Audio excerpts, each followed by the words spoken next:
여러분은 지금 착한 사람입니까? 부탁 거절 못 하십니까? 남 눈치 보며 사십니까? 이러다가 망합니다. 노년에 착하면 큰일 납니다. 평생 착하게 살았습니다. 양보하고 배려하고 희생했습니다. 착한 사람이라는 소리 들었습니다. 하지만 남는 게 뭡니까? 아무것도 없습니다. 이용만 당했습니다. 노년에 착하면 돈을 잃습니다. 자존심을 잃습니다. 시간을 낭비합니다. 건강을 해칩니다. 망합니다. 이제 착한 척 그만하십시오. 오늘 말씀드리는 5가지를 보십시오. 착하면 이렇게 망합니다. 이제 이기적으로 사십시오. 단호하게 사십시오. 그게 노년을 지키는 길입니다. 구독과 좋아요 꼭 눌러주시고 주변 분들께도 많은 공유 부탁드립니다. 첫 번째, 돈을 다 뜯깁니다. 여러분은 지금 돈 빌려달라는 사람에게 거절하십니까? 아니면 착하게 다 빌려주십니까? 착하면 거지 됩니다. 돈 다 잃습니다. 착한 사람은 거절을 못합니다. 친구가 돈 빌려달라고 하면 줍니다. 친척이 투자하자고 하면 합니다. 이웃이 도와달라고 하면 돕습니다. 착하게 다 들어줍니다. 돈이 바닥납니다. 경기도 의정부에 사시는 김 씨, 72세 어르신의 황당한 호구 이야기입니다. 김 씨는 착한 사람이었습니다. 평생 거절을 못했습니다. 누가 부탁하면 다 들어줬습니다. 착한 사람이라는 소리를 자주 들었습니다. 친구가 찾아왔습니다. 사업 자금이 급하다고 했습니다. 500만 원만 빌려달라고 애원했습니다. 한 달 후에 갚겠다고 약속했습니다. 김 씨는 착하게 빌려줬습니다.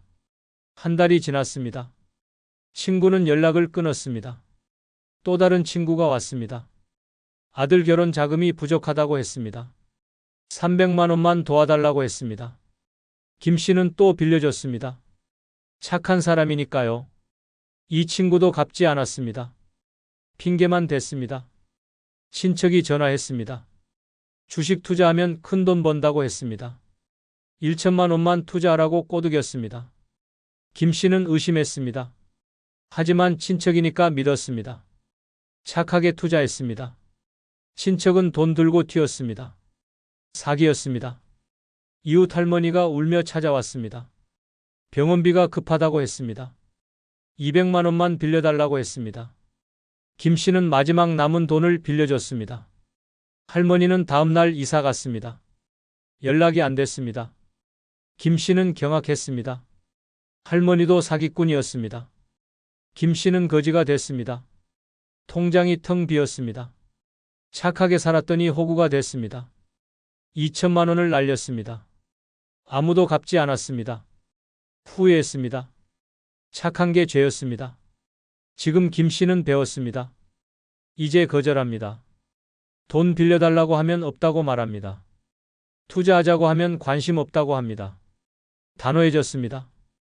더 이상 호구 안 당합니다. 여러분은 어떻습니까? 돈 빌려달라는 사람에게 착하게 빌려주십니까? 투자하자는 말에 솔깃하십니까? 이러다가 거지 됩니다. 착하면 망합니다. 돈 빌려달라는 사람 거절하십시오. 친구든 친척이든 거절하십시오. 착한 척 빌려줬다가 못 받습니다. 없다고 말하십시오. 그게 현명합니다. 투자 권유 거절하십시오. 친척이 권하든 친구가 권하든 사기입니다. 큰돈 번다는 말은 다 거짓말입니다. 귀 막으십시오. 도와달라는 사람 조심하십시오. 병원비, 학비, 급한 일이라고 다 거짓말입니다. 확인하십시오. 착하게 도와줬다가 당합니다. 보증 절대 서지 마십시오. 아무리 가까운 사람이 부탁해도 안 됩니다. 보증 섰다가 빚더미에 앉습니다. 단호하게 거절하십시오. 착한 사람은 호구입니다. 사기꾼들이 노립니다. 거절 못하는 걸 압니다. 이용합니다. 착한 척하지 마십시오. 단호하십시오. 돈을 지키십시오. 두 번째, 며느리, 아들에게 당합니다. 여러분은 지금 며느리 눈치 보십니까? 아들이 시키는 대로 하십니까? 착하면 하인됩니다. 무시당합니다. 착한 시어머니는 만만합니다. 며느리가 함부로 대합니다. 아들도 엄마를 우습게 봅니다. 손주 봐달라면 봅니다. 집안일 하라면 합니다. 심부름 시키면 갑니다. 착하게 다 들어줍니다. 하인이 됩니다. 부산 연제구에 사시는 박 씨, 73세 어르신의 분노 폭발 이야기입니다. 박 씨는 착한 시어머니였습니다. 며느리에게 한 번도 싫은 소리 못했습니다. 며느리가 원하는 걸 다 들어줬습니다. 착한 시어머니라는 소리를 들었습니다. 며느리가 출근하면서 박 씨를 불렀습니다. 손주 둘을 봐달라고 했습니다. 박 씨는 착하게 봐줬습니다. 매일 아침 7시부터 저녁 8시까지 봤습니다. 밥 먹이고 씻기고 재우고 놀아줬습니다. 힘들었지만 참았습니다. 며느리는 퇴근하면 소파에 앉았습니다. 핸드폰만 봤습니다. 박 씨 보고 저녁 차려달라고 했습니다. 박 씨는 착하게 했습니다. 설거지도 박 씨가 했습니다. 청소도 박 씨가 했습니다. 며느리는 손 하나 까딱 안 했습니다. 주말에도 마찬가지였습니다. 며느리는 친구 만난다고 나갔습니다. 아들은 골프 간다고 나갔습니다. 박 씨는 손주 둘과 집에 남았습니다. 하루 종일 돌봤습니다. 쉴 틈이 없었습니다. 박 씨가 아팠습니다. 허리가 너무 아팠습니다. 며느리에게 말했습니다. 오늘은 좀 쉬고 싶다고 했습니다. 며느리가 차갑게 말했습니다. 그럼 누가 애들을 봐요? 어머님이 안 봐주시면 저는 회사를 못 가요. 박 씨는 할 말을 잃었습니다. 아들에게도 말했습니다. 며느리가 너무하지 않느냐고 하소연했습니다. 아들이 뭐라고 했을까요? 엄마, 우리도 힘들어요. 맞벌이 하느라 죽겠어요. 엄마가 좀 도와주세요. 그러고는 나가버렸습니다. 박 씨는 눈물이 났습니다. 어느 날 며느리가 친정엄마를 데려왔습니다. 박 씨는 깜짝 놀랐습니다. 며느리가 말했습니다. 우리 엄마가 애들 보러 오셨어요. 며느리 엄마는 소파에 앉아서 손주들과 놀기만 했습니다. 밥은 박 씨가 차렸습니다.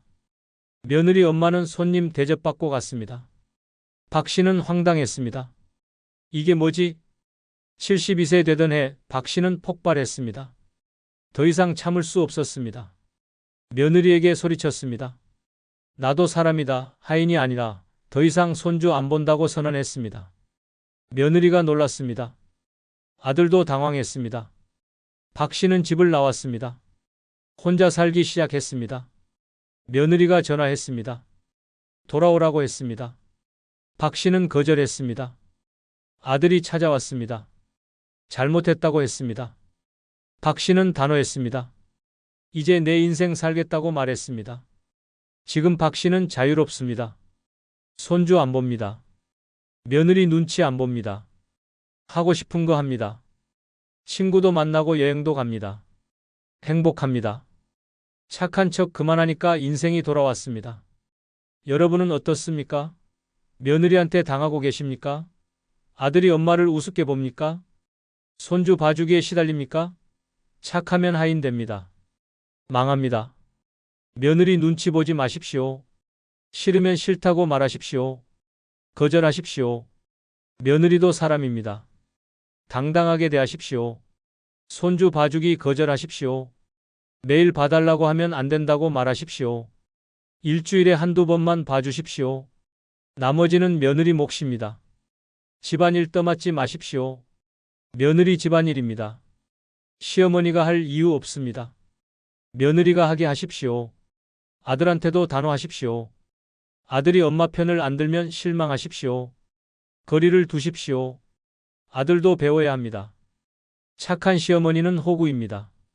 며느리가 이용합니다. 아들도 엄마를 우습게 봅니다. 착한 척하지 마십시오. 당당하십시오. 자존심을 지키십시오. 세 번째, 만나는 모든 사람이 나를 만만히 봅니다. 여러분은 지금 무시당하십니까? 함부로 대하는 사람이 있습니까? 착하면 호구입니다. 다들 만만하게 봅니다. 착한 사람은 거절을 못합니다. 사람들이 압니다. 뭘 시켜도 됩니다. 이용해도 됩니다. 함부로 대해도 됩니다. 만만합니다.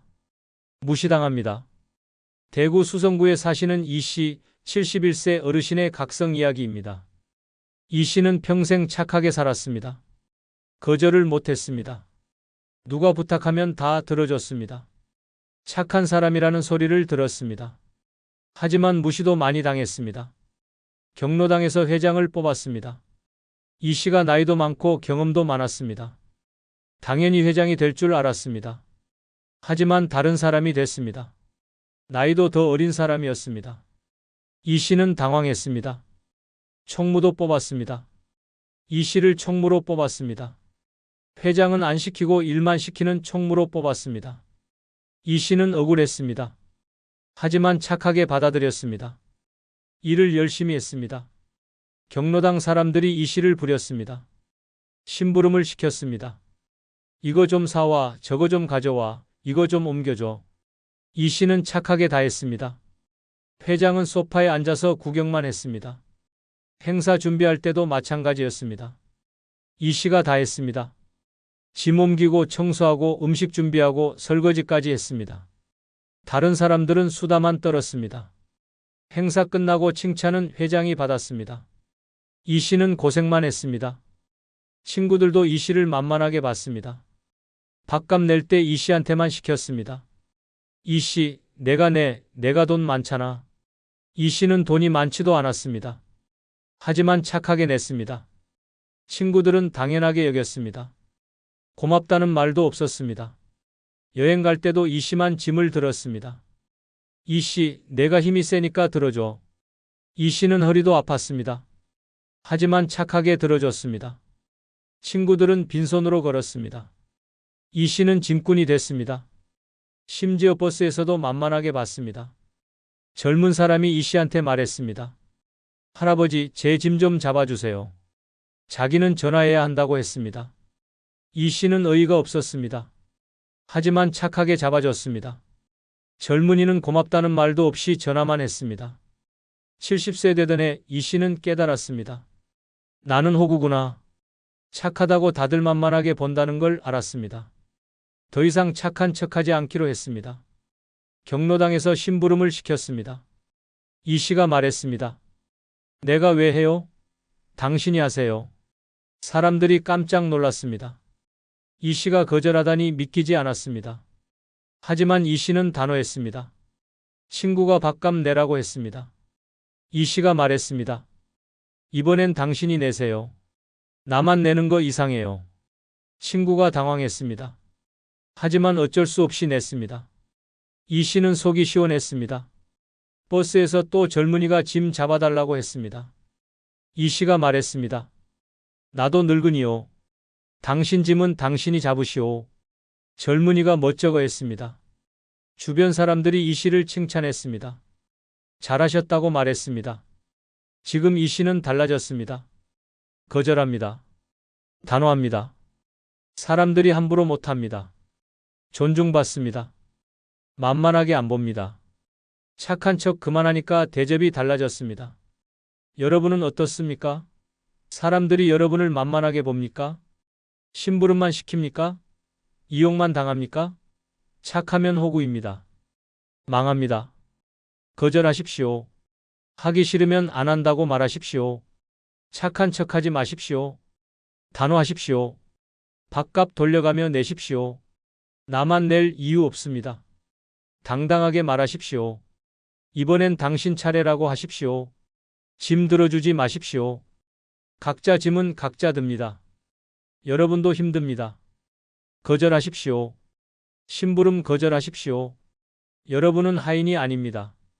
왜 내가 해야 하냐고 물으십시오. 단호하십시오. 착한 사람은 호구입니다. 만만하게 봅니다. 이용당합니다. 무시당합니다. 착한 척하지 마십시오. 거절하십시오. 당당하십시오. 존중받으십시오. 네 번째, 건강을 해치게 됩니다. 여러분은 지금 스트레스 받고 계십니까? 화가 나는데 참고 계십니까? 착하면 병 듭니다. 몸이 망가집니다. 착한 사람은 참습니다. 화나도 참습니다.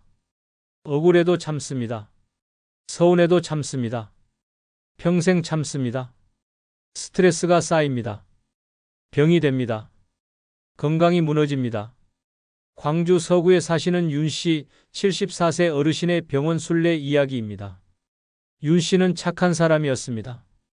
평생 화내는 법이 없었습니다. 다 참았습니다. 착하다는 소리를 들었습니다. 하지만 몸이 아팠습니다. 손주를 맡았습니다. 며느리가 부탁했습니다. 윤 씨는 착하게 받아들였습니다. 매일 손주 둘을 봤습니다. 아침 일찍부터 저녁 늦게까지 봤습니다. 힘들었습니다. 허리가 아팠습니다. 무릎도 아팠습니다. 며느리에게 말하고 싶었습니다. 힘들다고 좀 쉬고 싶다고 말하고 싶었습니다. 하지만 참았습니다. 착한 시어머니니까 참아야 한다고 생각했습니다. 하루하루 버텼습니다. 친구가 돈을 안 갚았습니다. 500만 원을 빌려줬는데 2년이 지나도 안 갚았습니다. 윤 씨는 화가 났습니다. 하지만 말을 못했습니다. 친구 사이가 나빠질까 봐 두려웠습니다. 참았습니다. 속이 끓었습니다. 이웃이 매일 왔습니다. 설탕 빌려달라, 간장 빌려달라, 양파 좀 달라, 매일 뭔가를 요구했습니다. 윤 씨는 짜증났습니다. 하지만 착하게 다 줬습니다. 이웃이 미웠습니다. 하지만 내색 안 했습니다. 참았습니다. 72세 되던 해 윤 씨는 쓰러졌습니다. 병원에 갔습니다. 의사가 놀랐습니다. 고혈압, 당뇨, 위염, 불면증이 다 있었습니다. 의사가 물었습니다. 스트레스가 심하십니까? 윤 씨는 울었습니다. 너무 참고 살았다고 말했습니다. 의사가 말했습니다. 이러다가 큰일 난다고 경고했습니다. 스트레스를 풀어야 한다고 강조했습니다. 화날 때 참지 말라고 조언했습니다. 윤 씨는 충격받았습니다. 착하게 산 게 병이 된 줄 몰랐습니다. 윤 씨는 변하기로 했습니다. 며느리에게 말했습니다. 이제 손주 못 본다고 선언했습니다. 며느리가 당황했습니다. 윤 씨는 단호했습니다. 내 건강이 먼저라고 말했습니다. 친구에게 전화했습니다. 돈 갚으라고 말했습니다. 친구가 핑계를 댔습니다. 윤 씨는 소리쳤습니다. 다음 주까지 안 갚으면 법적 조치하겠다고 했습니다. 친구가 놀라서 갚았습니다. 윤 씨는 속이 시원했습니다. 이웃이 또 왔습니다. 계란 좀 달라고 했습니다. 윤 씨가 말했습니다. 마트 가서 사세요. 여기 마트 아니에요. 이웃이 멈칫했습니다. 그 후로 안 왔습니다. 윤 씨는 웃었습니다. 진작 이럴 걸 후회했습니다. 3개월 후 병원 갔습니다. 의사가 놀랐습니다. 혈압이 정상이 됐습니다. 위염도 나았습니다. 잠도 잘 왔습니다. 의사가 물었습니다. 뭐 하셨어요? 윤 씨가 대답했습니다. 착한 척 그만뒀어요. 지금 윤 씨는 건강합니다. 화나면 화냅니다. 싫으면 싫다고 합니다. 참지 않습니다. 스트레스가 없습니다. 몸이 좋아졌습니다. 착한 척 그만하니까 건강해졌습니다. 여러분은 어떻습니까? 지금 화나는데 참고 계십니까? 억울한데 삼키고 계십니까? 스트레스 때문에 아프십니까? 착하면 병 듭니다. 망합니다. 화날 때 참지 마십시오. 표현하십시오. 소리치십시오. 따지십시오. 참으면 병 됩니다. 억울하면 말하십시오. 가슴에 담지 마십시오. 풀어내십시오. 억울함이 쌓이면 병이 됩니다. 싫으면 싫다고 하십시오. 착한 척 견디지 마십시오. 거절하십시오. 스트레스 줄이십시오. 의사가 정답 알려줬습니다. 착한 척 그만두라고 했습니다. 화내고 거절하라고 했습니다. 그게 건강 비결입니다. 착한 사람은 병듭니다. 스트레스가 쌓입니다. 몸이 망가집니다. 착한 척하지 마십시오. 화내십시오. 거절하십시오. 건강을 지키십시오. 5번째, 비참하게 늙어가기 때문입니다. 여러분은 지금 행복하십니까? 웃으며 사십니까? 착하게 살면서 행복합니까? 착하면 비참합니다. 초라하게 늙습니다. 착한 사람은 자기 인생이 없습니다. 남 위에 삽니다. 남 눈치 봅니다. 남 챙깁니다. 정작 자기는 챙기지 못합니다. 하고 싶은 거 못합니다. 가고 싶은 곳 못 갑니다. 비참하게 늙어갑니다. 인천 남동구에 사시는 장 씨, 75세 어르신의 후에 가득한 이야기입니다. 장 씨는 평생 착하게 살았습니다. 남을 위해 살았습니다. 자기는 뒷전이었습니다. 착한 사람이라는 소리를 들었습니다. 하지만 행복하지 않았습니다. 평생 자식 위해 살았습니다. 자식들 대학 보냈습니다. 결혼 비용도 댔습니다. 집도 사줬습니다. 자기는 월세방에 살았습니다. 자식들은 좋은 집에 살았습니다. 장 씨는 희생했습니다. 친구들 부탁도 다 들어줬습니다. 돈 빌려달라면 빌려줬습니다. 도와달라면 도왔습니다. 자기 일은 뒷전이었습니다. 착하게 남만 챙겼습니다. 하고 싶은 게 있었습니다. 여행 가고 싶었습니다. 유럽 가보고 싶었습니다. 하지만 돈이 없었습니다. 자식들 주느라 다 썼습니다. 여행은 꿈이었습니다. 춤도 배우고 싶었습니다. 그림도 그리고 싶었습니다. 하지만 시간이 없었습니다. 손주 봐주느라 바빴습니다. 친구 돕느라 바빴습니다. 자기 시간은 없었습니다. 74세 되던 해 장 씨는 병원에 입원했습니다. 암 진단을 받았습니다. 시한부 선고였습니다. 6개월 남았다고 했습니다. 장 씨는 울었습니다. 후회가 밀려왔습니다. 자식들에게 전화했습니다. 아빠 아프니까 와달라고 했습니다. 큰아들은 바쁘다고 했습니다. 둘째는 출장 중이라고 했습니다. 막내는 해외에 있다고 했습니다. 아무도 안 왔습니다. 장 씨는 혼자였습니다. 친구들에게도 연락했습니다. 돈 빌려갔던 친구는 연락이 안 됐습니다. 도와줬던 친구는 바쁘다고 했습니다. 한 명도 안 왔습니다. 장 씨는 깨달았습니다. 평생 착하게 살았는데 혼자구나. 비참했습니다. 병실에 혼자 누워 생각했습니다. 내 인생이 뭐였나? 자식 키우느라, 남 도와주느라, 착하게 사느라 내 인생은 없었구나. 여행도 못 가봤구나. 춤도 못 춰봤구나. 하고 싶은 거 아무것도 못했구나. 후회했습니다. 옆 병상에 할머니가 있었습니다. 78세였습니다. 그 할머니는 달랐습니다. 자식들이 매일 왔습니다. 친구들도 자주 왔습니다. 웃으며 지냈습니다. 장 씨가 물었습니다. 어떻게 사셨어요? 할머니가 대답했습니다. 나는 이기적으로 살았어요. 하고 싶은 거 다 했어요. 여행도 다녔고 취미도 즐겼어요. 자식들 돈 안 줬어요. 친구들 부탁 거절했어요. 내 인생 먼저 살았어요. 그랬더니 후회가 없어요. 장 씨는 충격받았습니다. 착하게 사는 게 정답이 아니었구나. 이기적으로 사는 게 맞았구나. 너무 늦게 깨달았습니다. 장 씨는 눈물 흘렸습니다. 비참했습니다. 지금 장 씨는 후회 속에 있습니다. 착하게 산 게 후회됩니다. 남 위에 산 게 억울합니다. 자기 인생 못 산 게 비참합니다. 이렇게 늙어가는 게 서럽습니다. 여러분은 어떻습니까?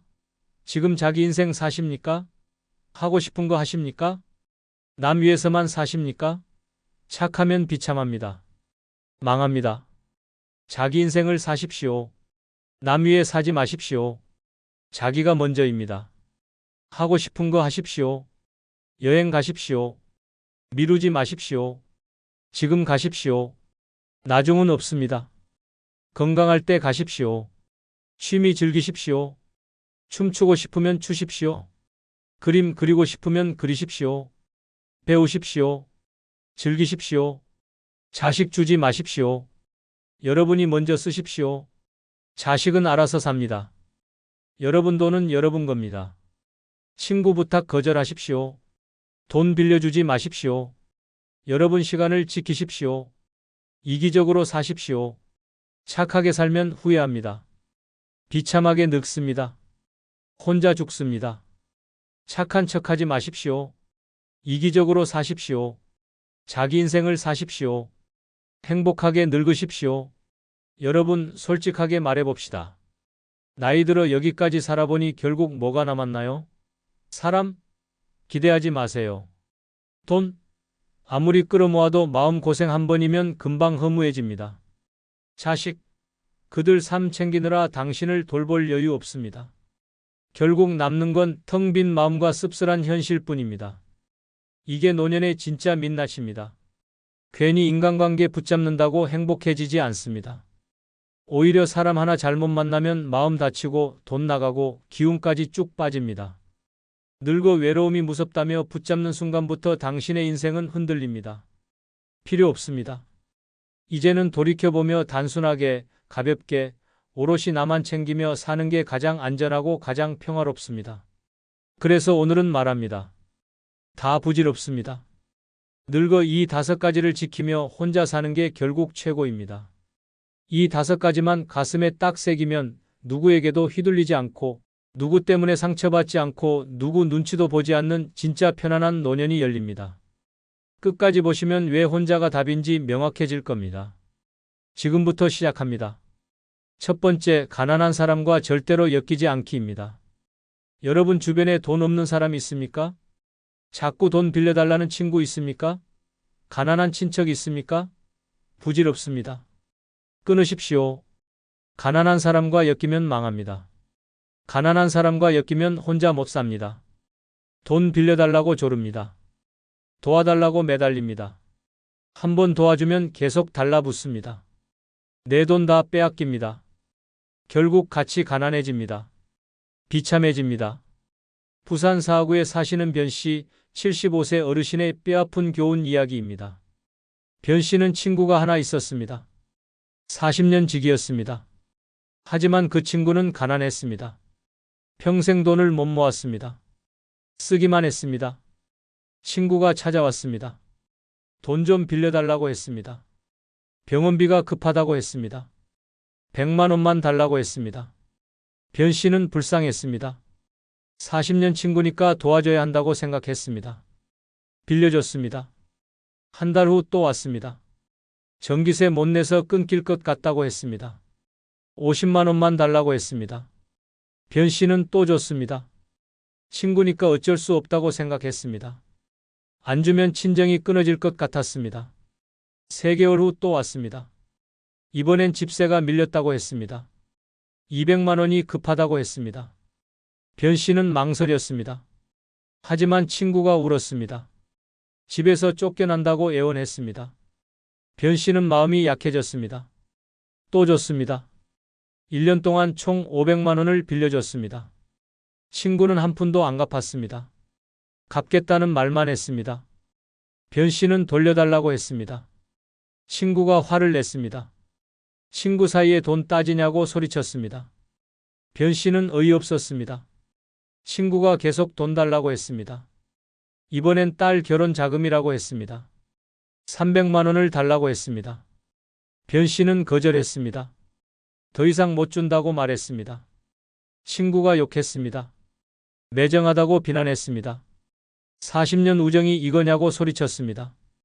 변씨는 배신감을 느꼈습니다. 500만 원을 줬는데 이게 받는 대접입니까? 친구는 연락을 끊었습니다. 돈 안 주니까 친구도 그만뒀습니다. 변씨는 깨달았습니다. 가난한 친구는 친구가 아니라 거머리구나. 74세 되던 해 변씨는 교훈을 얻었습니다. 가난한 사람과는 절대 엮이지 말아야겠다고 다짐했습니다. 다른 가난한 친구가 접근했습니다. 변씨는 거리를 뒀습니다. 친하게 지내지 않았습니다. 냉정하게 대했습니다. 친척 중에 가난한 사람이 있었습니다. 명절마다 돈 달라고 했습니다. 변씨는 거절했습니다. 친척이라도 안 준다고 단호하게 말했습니다. 친척들이 수군거렸습니다. 변씨는 신경 안 썼습니다. 경로당에서 가난한 사람이 접근했습니다. 밥 사달라고 했습니다. 돈 좀 빌려달라고 했습니다. 변씨는 거절했습니다. 모른 척했습니다. 냉정했습니다. 가난한 사람과 엮이면 안 된다는 걸 배웠기 때문입니다. 지금 변씨는 500만 원을 교훈으로 생각합니다. 비싼 수업료였습니다. 하지만 배웠습니다. 가난한 사람과 엮이면 망한다는 걸 깨달았습니다. 돈 있는 사람하고만 사깁니다. 서로 대등합니다. 돈 달라는 소리 안 합니다. 여러분은 어떻습니까? 가난한 친구 있습니까? 돈 없는 친척과 가깝게 지냅니까? 부질없습니다. 끊으십시오. 돈만 빼앗깁니다. 가난한 친구 거리 두십시오. 돈 빌려달라고 합니다. 한 번 빌려주면 계속 달라고 합니다. 끝이 없습니다. 끊으십시오. 가난한 친척 피하십시오. 명절에 돈 달라고 합니다. 도와달라고 매달립니다. 친척이라도 거절하십시오. 냉정하십시오. 경로당에서 가난한 사람 조심하십시오. 밥 얻어먹으려고 접근합니다. 돈 뜯으려고 친한 척합니다. 거리 두십시오. 돈 있는 사람하고만 사귀십시오. 서로 대등합니다. 돈 달라는 소리 안 합니다. 편합니다. 존중합니다. 가난한 사람은 거머리입니다. 돈 빨아먹습니다. 빌려주면 안 갚습니다. 계속 달라고 합니다. 엮이면 안 됩니다. 냉정하십시오. 가난한 사람 불쌍하다고 도와주지 마십시오. 내 노후 자금 지켜야 합니다. 가난한 사람과 엮이지 않는 게 혼자 잘 사는 비결입니다. 두 번째, 쓸데없는 인간관계 끊기입니다. 여러분은 지금 친구가 몇 명입니까? 동창회 나가십니까? 친척 모임 가십니까? 부질없습니다. 다 끊으십시오. 쓸데없는 관계는 독입니다. 쓸데없는 인간관계 유지하면 혼자 못 삽니다. 모임 나가느라 시간 낭비합니다. 친구 만나느라 돈 씁니다. 친척 챙기느라 스트레스 받습니다. 정작 나한테 남는 건 없습니다. 피곤만 합니다. 전남 목포에 사시는 안 씨, 72세 어르신의 관계 정리 이야기입니다. 안 씨는 관계가 많았습니다. 동창회 3개 다녔습니다. 직장 동호회도 나갔습니다. 친척 모임도 빠지지 않았습니다. 바빴습니다. 한 달에 모임이 10번 넘었습니다. 동창회만 3번이었습니다. 직장 동호회 1번, 친척 모임 2번, 이웃 친목회 1번, 경로당 행사 2번 계속 나갔습니다. 집에 있는 날이 없었습니다. 돈도 많이 들었습니다. 모임마다 회비 냈습니다. 밥값도 냈습니다. 경조사비도 냈습니다. 한 달에 50만 원 넘게 썼습니다. 연금의 절반이었습니다. 부담됐습니다. 더 큰 문제는 스트레스였습니다. 동창회 가면 자랑 대회였습니다. 누구는 자식이 잘 됐다, 누구는 돈이 많다, 비교당했습니다. 안 씨는 초라했습니다. 친척 모임도 마찬가지였습니다. 서로 뒷담화만 했습니다. 경로당도 피곤했습니다. 파벌이 있었습니다. 누구 편 들어야 하는지 눈치 봤습니다. 안 들으면 따돌림 당했습니다. 들면 다른 편이 미워했습니다. 골치 아팠습니다. 71세 되던 해 안 씨는 쓰러졌습니다. 과로였습니다. 병원에 입원했습니다. 의사가 말했습니다. 스트레스가 심하다고 했습니다. 쉬어야 한다고 조언했습니다. 안 씨는 깨달았습니다. 안 씨는 생각했습니다. 이 많은 관계 중에 진짜 친구가 몇 명일까? 입원했을 때 병문안 온 사람이 몇 명이었습니까? 2명이었습니다. 동창회 친구들은 안 왔습니다. 친척들도 안 왔습니다. 경로당 사람들도 안 왔습니다. 안 씨는 결심했습니다. 쓸데없는 관계 다 끊기로 했습니다. 퇴원 후 동창회를 끊었습니다. 3개 다 나가지 않았습니다. 친구들이 전화했습니다. 안 씨는 거절했습니다. 이제 안 나간다고 말했습니다. 직장 동호회도 끊었습니다. 친척 모임도 빠졌습니다. 경로당도 안 갔습니다. 이웃 친목회도 그만뒀습니다. 다 정리했습니다. 병문안 온 친구 2명만 남겼습니다. 시간이 생겼습니다. 한 달에 10번 넘게 나가던 모임이 없어졌습니다. 집에서 편하게 쉬었습니다. 하고 싶은 거 했습니다. 책도 읽고 드라마도 봤습니다. 산책도 갔습니다. 자유로웠습니다. 돈도 아꼈습니다. 한 달에 50만 원 쓰던 게 5만 원으로 줄었습니다. 진짜 친구 2명하고만 밥 먹었습니다. 경조사비도 안 냈습니다. 통장에 돈이 쌓였습니다. 스트레스가 사라졌습니다. 자랑 듣지 않아도 됐습니다. 비교당하지 않았습니다. 뒷담화 안 들었습니다. 파벌 싸움 안 했습니다. 마음이 편했습니다. 건강해졌습니다. 지금 안 씨는 완전히 다릅니다. 친구 2명만 만납니다. 한 달에 1~2번 만납니다. 편하게 만납니다. 속 깊은 이야기 나눕니다. 진짜 우정입니다. 행복합니다. 여러분은 어떻습니까? 쓸데없는 관계 유지하고 계십니까? 모임 많이 나가십니까? 부질없습니다. 끊으십시오. 시간 낭비입니다. 동창회 끊으십시오.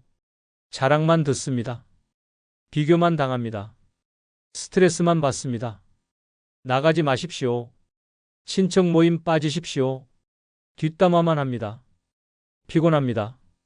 안 가도 됩니다. 연락 끊으십시오. 경로당 안 가십시오. 파벌 싸움 골치 아픕니다.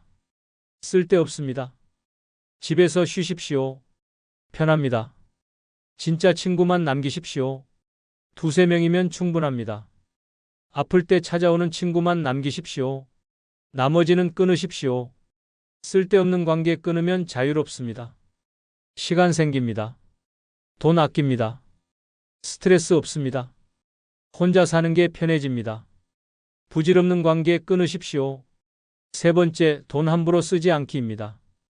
여러분은 지금 돈 관리 제대로 하십니까? 자식 달라는 대로 주십니까? 친구 빌려달라면 빌려주십니까? 부질없습니다. 끝까지 지키십시오. 돈이 생명줄입니다. 돈 함부로 쓰면 혼자 못 삽니다.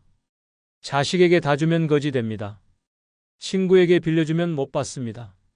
나중엔 손 벌리고 삽니다. 자식 눈치 봅니다. 자립 못합니다. 비참합니다. 충남 천안에 사시는 고 씨, 76세 어르신의 뼈아픈 후의 이야기입니다. 고 씨는 돈이 있었습니다. 퇴직금으로 1억 원 받았습니다. 집도 있었습니다. 넉넉했습니다. 혼자 사는데 충분했습니다. 큰아들이 찾아왔습니다. 사업 자금이 급하다고 했습니다. 3천만 원만 빌려달라고 애원했습니다. 곧 갚겠다고 약속했습니다. 고 씨는 믿었습니다. 아들이니까 믿었습니다. 빌려줬습니다. 3개월 후 둘째가 왔습니다. 집 사는데 돈이 부족하다고 했습니다. 2천만 원만 도와달라고 했습니다. 고 씨는 또 줬습니다. 자식이니까 줬습니다. 통장에서 빼줬습니다. 딸도 왔습니다. 아이들 학원비가 부족하다고 했습니다. 1천만 원만 달라고 했습니다. 고 씨는 거절 못했습니다. 손주들 생각하니 안 줄 수가 없었습니다. 또 줬습니다. 1년 만에 6천만 원이 나갔습니다. 통장에 4천만 원만 남았습니다. 고 씨는 불안했습니다. 자식들에게 돌려달라고 했습니다. 큰아들은 연락이 안 됐습니다. 둘째는 여유 없다고 했습니다. 딸은 나중에 준다고 했습니다. 고 씨는 아팠습니다. 수술이 필요했습니다. 비용이 800만 원이었습니다. 자식들에게 전화했습니다. 도와달라고 했습니다. 큰아들은 바쁘다고 했습니다. 둘째는 돈 없다고 했습니다. 딸은 남편이 반대한다고 했습니다. 고 씨는 충격받았습니다. 6천만 원을 줬는데 800만 원도 안 도와줍니까? 배신감이 들었습니다. 혼자 수술받았습니다. 돈이 줄어들었습니다. 불안했습니다. 75세 되던 해 고 씨는 깨달았습니다. 돈 줘봤자 소용없다는 걸 알았습니다. 자식들은 받기만 했습니다. 돌려주지 않았습니다. 도와주지도 않았습니다. 멍청한 짓을 했습니다. 고 씨는 변했습니다. 자식들에게 선언했습니다. 이제 돈 안 준다고 통보했습니다. 자식들이 항의했습니다. 고 씨는 단호했습니다. 내 노후 자금이라고 말했습니다. 남은 3천만 원을 철저히 관리했습니다. 한 푼도 함부로 안 썼습니다. 자식 달라는 거 안 줬습니다. 친구 빌려달라는 거 거절했습니다. 경조사비도 줄였습니다. 아꼈습니다. 매달 생활비를 정했습니다. 80만 원만 썼습니다. 나머지는 건드리지 않았습니다. 통장을 따로 만들었습니다. 비상금 통장이었습니다. 아플 때 쓰려고 따로 뒀습니다. 지금 고 씨는 안정적입니다. 돈 걱정 없습니다. 자식들 눈치 안 봅니다. 혼자 살기 충분합니다. 아플 때 병원비 걱정 없습니다. 마음이 편합니다. 여러분은 어떻습니까? 자식에게 돈 주고 계십니까? 친구에게 빌려주십니까? 부질없습니다. 지키십시오. 돈이 생명줄입니다. 자식 달라는 거 주지 마십시오. 한 번 주면 계속 달라고 합니다. 돌려주지 않습니다. 거절하십시오.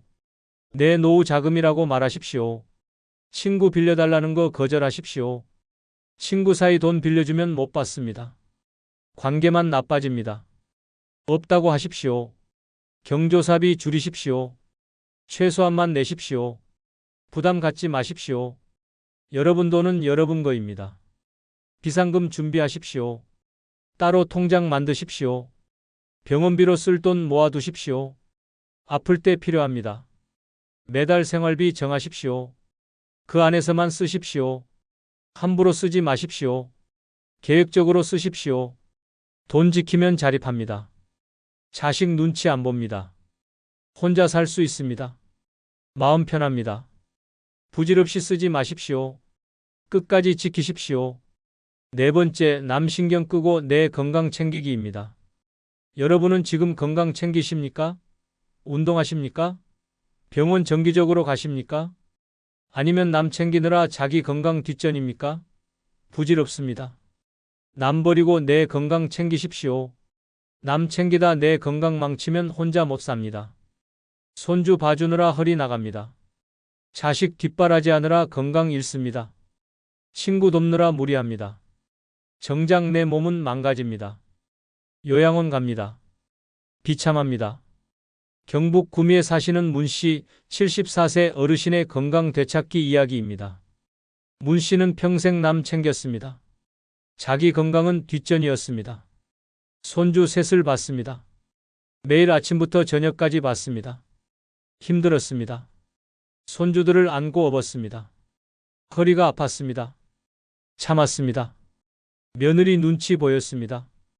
아프다고 말 못했습니다. 무릎도 아팠습니다. 손주들 놀이터 데리고 다녔습니다. 계단 오르내리며 무릎이 망가졌습니다. 병원 갈 시간이 없었습니다. 손주 보느라 바빴습니다. 건강검진도 못 받았습니다. 약도 제때 못 먹었습니다. 아침에 손주 챙기느라 약을 깜빡했습니다. 저녁엔 피곤해서 잊어버렸습니다. 운동할 시간도 없었습니다. 매일 손주들 돌보느라 지쳤습니다. 산책도 못 갔습니다. 근력 운동도 못했습니다. 몸이 약해졌습니다. 기력이 떨어졌습니다. 72세 되던 해 문씨는 쓰러졌습니다. 손주 안다가 허리가 끊어지는 것 같았습니다. 병원에 갔습니다. 의사가 말했습니다. 허리 디스크가 심각하다고 했습니다. 무릎도 망가졌다고 했습니다. 수술이 필요하다고 했습니다. 문씨는 충격받았습니다. 손주 봐주느라 내 몸을 망쳤구나 깨달았습니다. 의사가 물었습니다. 왜 이렇게 될 때까지 방치했냐고 말했습니다. 문씨는 울었습니다. 손주 보느라 병원 올 시간이 없었다고 말했습니다. 의사가 단호하게 말했습니다. 이제 손주 보지 말라고 경고했습니다. 자기 건강 먼저 챙기라고 강조했습니다. 운동하고 병원 다니라고 조언했습니다. 문씨는 결심했습니다. 수술 후 문씨는 며느리에게 말했습니다. 이제 손주 못 본다고 통보했습니다. 며느리가 당황했습니다. 문씨는 단호했습니다. 내 건강이 먼저라고 말했습니다. 며느리는 어쩔 수 없이 받아들였습니다. 문씨는 자기 건강에 집중했습니다. 매일 아침 산책했습니다. 1시간씩 걸었습니다.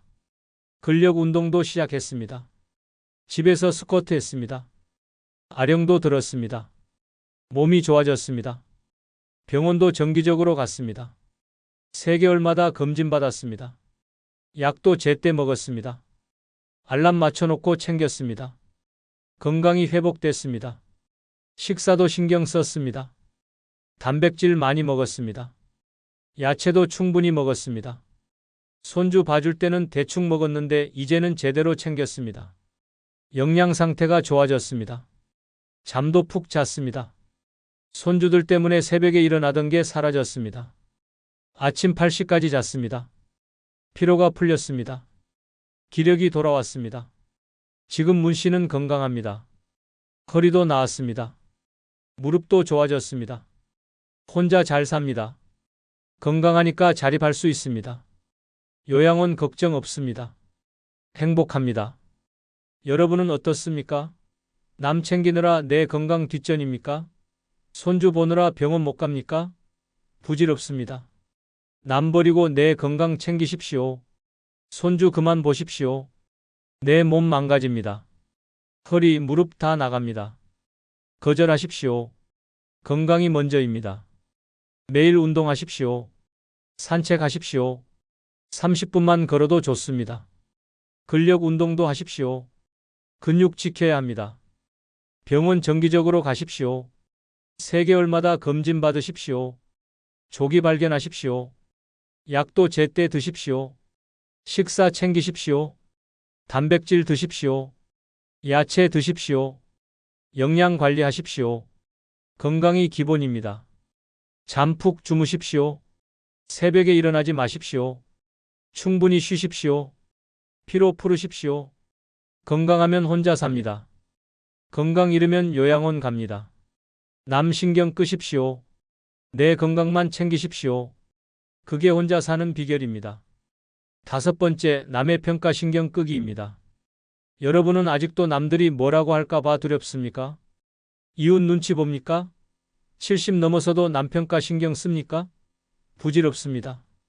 당장 끄십시오. 남의 평가 신경 쓰면 혼자 못 삽니다. 남들이 뭐라고 할까봐 집에만 있습니다. 혼자 밥 먹기 창피해서 굶습니다. 혼자 여행 가면 이상하게 볼까봐 못 갑니다. 평생 남 눈치만 봅니다. 불행합니다. 대전 중구에 사시는 류 씨, 74세 어르신의 해방 이야기입니다. 류 씨는 평생 남의 평가에 살았습니다. 이웃들이 뭐라고 할까봐 조심했습니다. 친구들이 어떻게 볼까봐 신경 썼습니다. 남의 시선이 무서웠습니다. 남편이 세상을 떠났습니다. 류 씨는 혼자가 됐습니다. 외로웠습니다. 혼자 밥 먹기 싫었습니다. 식당 가고 싶었습니다. 하지만 못 갔습니다. 혼자 밥 먹는 노인 보면 불쌍하다고 수군거릴까 봐 두려웠습니다. 집에서만 먹었습니다. 혼자 밥하기 귀찮았습니다. 대충 먹었습니다. 영양 상태가 나빠졌습니다. 기력이 떨어졌습니다. 하지만 식당은 못 갔습니다. 남의 평가가 무서웠습니다. 여행도 가고 싶었습니다. 제주도 가보고 싶었습니다. 친구들이 같이 가자고 했습니다. 류 씨는 거절했습니다. 혼자 사는 주제의 여행은 무슨 여행이냐고 뒷담화할까 봐 무서웠습니다. 영화도 보고 싶었습니다. 영화관 가고 싶었습니다. 하지만 못 갔습니다. 혼자 영화 보러 온 할머니라고 손가락질할까 봐 두려웠습니다. 집에서 텔레비전만 봤습니다. 답답했습니다. 73세 되던 해 류 씨는 병원에 입원했습니다. 우울증이었습니다. 의사가 물었습니다. 하고 싶은 거 하고 사십니까? 류 씨는 울었습니다. 하고 싶은데 남들이 뭐라고 할까봐 못한다고 말했습니다. 의사가 말했습니다. 남의 평가 신경 끄라고 조언했습니다. 70 넘어서 남 신경 쓰면 자기만 손해라고 말했습니다. 하고 싶은 거 하라고 강조했습니다. 류 씨는 충격받았습니다. 퇴원 후 류 씨는 변했습니다. 식당에 혼자 갔습니다. 처음엔 떨렸습니다. 하지만 아무도 신경 안 썼습니다. 다들 자기 밥 먹기 바빴습니다. 류 씨는 깨달았습니다. 아무도 나한테 관심 없구나. 제주도 여행 갔습니다. 혼자 갔습니다. 패키지 여행 신청했습니다. 혼자 온 사람들이 많았습니다. 아무도 이상하게 안 봤습니다. 즐거웠습니다. 자유로웠습니다. 영화관도 갔습니다. 혼자 팝콘 먹으며 영화 봤습니다. 아무도 쳐다보지 않았습니다. 다들 스크린만 봤습니다. 류 씨는 웃었습니다. 왜 이걸 무서워했을까 후회했습니다. 지금 류 씨는 완전히 자유롭습니다. 혼자 식당 갑니다. 혼자 여행 갑니다. 혼자 영화 봅니다. 남의 평가 신경 안 씁니다. 행복합니다. 우울증도 나았습니다. 여러분은 어떻습니까? 아직도 남의 평가 신경 씁니까? 혼자 있는 게 창피합니까? 부질없습니다. 남들은 여러분에게 관심 없습니다. 혼자 식당 가십시오. 아무도 신경 안 씁니다. 다들 자기 밥 먹기 바쁩니다. 당당하게 가십시오. 맛있게 드십시오. 혼자 여행 가십시오. 이상한 거 아닙니다. 요즘 혼자 여행 많습니다. 자유롭습니다. 눈치 안 봅니다. 즐기십시오. 혼자 영화 보십시오. 혼자 카페 가십시오. 혼자 산책하십시오. 아무도 여러분 안 봅니다. 다들 자기 인생 살기 바쁩니다. 남의 평가는 환상입니다. 아무도 여러분 신경 안 씁니다. 여러분이 혼자 밥 먹든 여행 가든 관심 없습니다. 신경 끄십시오. 남의 평가 신경 끄면 자유롭습니다. 하고 싶은 거 다 합니다. 행복합니다. 혼자 사는 게 즐거워집니다. 부질없는 걱정 그만하십시오. 신경 끄십시오. 이 5가지만 지키면 혼자 사는 게 천국입니다. 자유롭습니다. 편합니다. 돈 걱정 없습니다. 건강합니다. 행복합니다. 하지만 하나라도 안 지키면 지옥입니다. 남 눈치 보며 삽니다. 쓸데없는 사람들한테 휘둘립니다. 돈 다 빼앗깁니다. 건강 잃습니다. 요양원 갑니다. 비참해집니다. 선택하십시오. 혼자 편하게 살 겁니까? 아니면 남한테 휘둘리며 비참하게 살 겁니까? 답은 정해져 있습니다. 혼자가 최고입니다. 여러분의 통장에 돈이 없는 이유를 아십니까? 자식 때문입니다. 친구 때문입니다. 여러분이 너무 착하기 때문입니다. 평생 모은 돈을 순식간에 날리고 있습니다. 그것도 모르고 말입니다. 요즘 노인들이 돈 없어서 고생합니다. 국민연금만으로는 못 삽니다. 그런데 왜 돈이 없습니까? 원래 없었습니까? 아닙니다. 평생 일했습니다. 모았습니다. 분명히 있었습니다. 그런데 어디 갔습니까? 다 자식한테 갔습니다. 친구한테 갔습니다. 사기꾼한테 갔습니다. 여러분이 바보처럼 퍼주고 빌려주고 털렸습니다. 그래서 지금 가난합니다. 주변을 보십시오. 돈 없다고 하소연하는 노인들 많지 않습니까? 다 똑같습니다. 어리석은 행동 때문에 돈 날렸습니다. 여러분도 지금 그러고 있지 않습니까? 정신 차리십시오. 오늘은 나이 들어 돈 잃는 가장 어리석은 5가지 행동을 알려드리겠습니다. 이것만 안 해도 여러분 돈 지킬 수 있습니다. 노후 편하게 보낼 수 있습니다. 끝까지 집중하십시오. 구독과 좋아요 눌러주시고 많이 공유해 주시기 바랍니다. 첫 번째는 자식 빚을 대신 갚아주는 행동입니다. 여러분 자식이 빚 졌다고 하면 어떻게 하십니까? 불쌍해서 갚아주지 않습니까? 그게 부모 마음이라고 생각하지 않습니까? 그게 바로 어리석은 겁니다. 자식 빚은 자식이 갚아야 합니다. 부모가 갚아주면 안 됩니다. 대구 수성구에 사시는 김모 씨 68세 어르신의 끔찍한 이야기입니다. 김 씨는 평생 모은 돈이 있었습니다. 1억 2천만 원이었습니다. 노후 자금이었습니다. 이 돈으로 여생을 살 계획이었습니다. 어느 날 아들이 찾아왔습니다. 표정이 안 좋았습니다. 김 씨는 불안했습니다. 아들이 말했습니다. 사업이 망했다고 했습니다. 빚이 있다고 했습니다. 8천만 원이라고 했습니다. 김 씨는 놀랐습니다. 8천만 원이라니 말입니다. 어떻게 된 일이냐고 물었습니다. 아들이 울었습니다. 사업 확장하다가 잘못됐다고 했습니다. 채권자들이 독촉한다고 했습니다. 도와달라고 했습니다. 김 씨는 고민했습니다. 밤새 잠을 못 잤습니다. 아들이 고생하는 게 보였습니다. 채권자들한테 시달리는 게 보였습니다. 결국 결정했습니다. 도와주기로 했습니다. 다음 날 은행에 갔습니다. 8천만 원을 찾았습니다. 아들한테 줬습니다. 아들이 고마워했습니다. 울면서 감사하다고 했습니다. 꼭 갚겠다고 했습니다. 김 씨는 믿었습니다. 6개월이 지났습니다. 아들은 갚지 않았습니다. 언제 갚냐고 물었습니다. 아들이 말했습니다. 아직 형편이 안 된다고 했습니다. 조금만 기다려달라고 했습니다. 김 씨는 기다렸습니다. 1년이 지났습니다. 여전히 갚지 않았습니다. 다시 물었습니다. 아들이 화를 냈습니다. 왜 자꾸 돈 이야기하냐고 했습니다. 부모가 자식 도와주는 게 당연한 거 아니냐고 했습니다. 김 씨는 말문이 막혔습니다. 2년이 지났습니다. 아들은 갚을 생각이 없었습니다. 아예 연락도 잘 안 했습니다. 김 씨가 전화하면 바쁘다고 했습니다. 만나자고 하면 핑계를 댔습니다. 돈 이야기 나올까봐 피하는 것 같았습니다. 김 씨는 후회했습니다. 하지만 이미 늦었습니다. 돈은 돌아오지 않았습니다. 통장에는 4천만 원밖에 없었습니다. 노후 자금의 절반 이상이 사라졌습니다. 생활이 힘들어졌습니다. 국민연금만으로는 부족했습니다. 병원비가 부담됐습니다. 친구들과 만나기도 어려워졌습니다. 돈을 아껴야 했습니다. 김 씨는 비참했습니다. 아들은 어떻습니까? 새 사업을 시작했습니다. 새 차를 샀습니다. 해외여행도 갔습니다. 김 씨한테 돈 갚을 생각은 안 했습니다. 엄마가 도와준 건 당연한 거라고 생각했습니다. 김 씨는 지금 말합니다. 자식 빚 갚아주면 바보 된다고, 자식은 돈 받으면 부모를 무시한다고, 절대 갚지 않는다고 말입니다. 여러분은 어떻습니까? 자식이 빚졌다고 하면 도와주고 싶지 않습니까?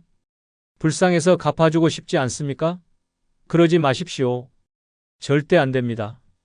자식 빚은 자식 문제입니다. 자식이 해결해야 합니다. 부모가 나설 일이 아닙니다. 불쌍하다고요? 그건 착각입니다. 자식은 스스로 책임져야 합니다. 갚아주면 어떻게 됩니까? 돈은 안 돌아옵니다. 절대 안 돌아옵니다. 자식은 당연하게 생각합니다. 부모 노후 자금은 사라집니다. 여러분만 고생합니다. 자식이 빚 이야기하면 단호하게 거절하십시오. 안 된다고 하십시오. 차라리 파산하라고 하십시오. 스스로 해결하라고 하십시오. 그게 진짜 부모입니다. 여러분 돈은 여러분 것입니다. 노후 자금입니다. 자식 빚 갚는 돈이 아닙니다. 지키십시오.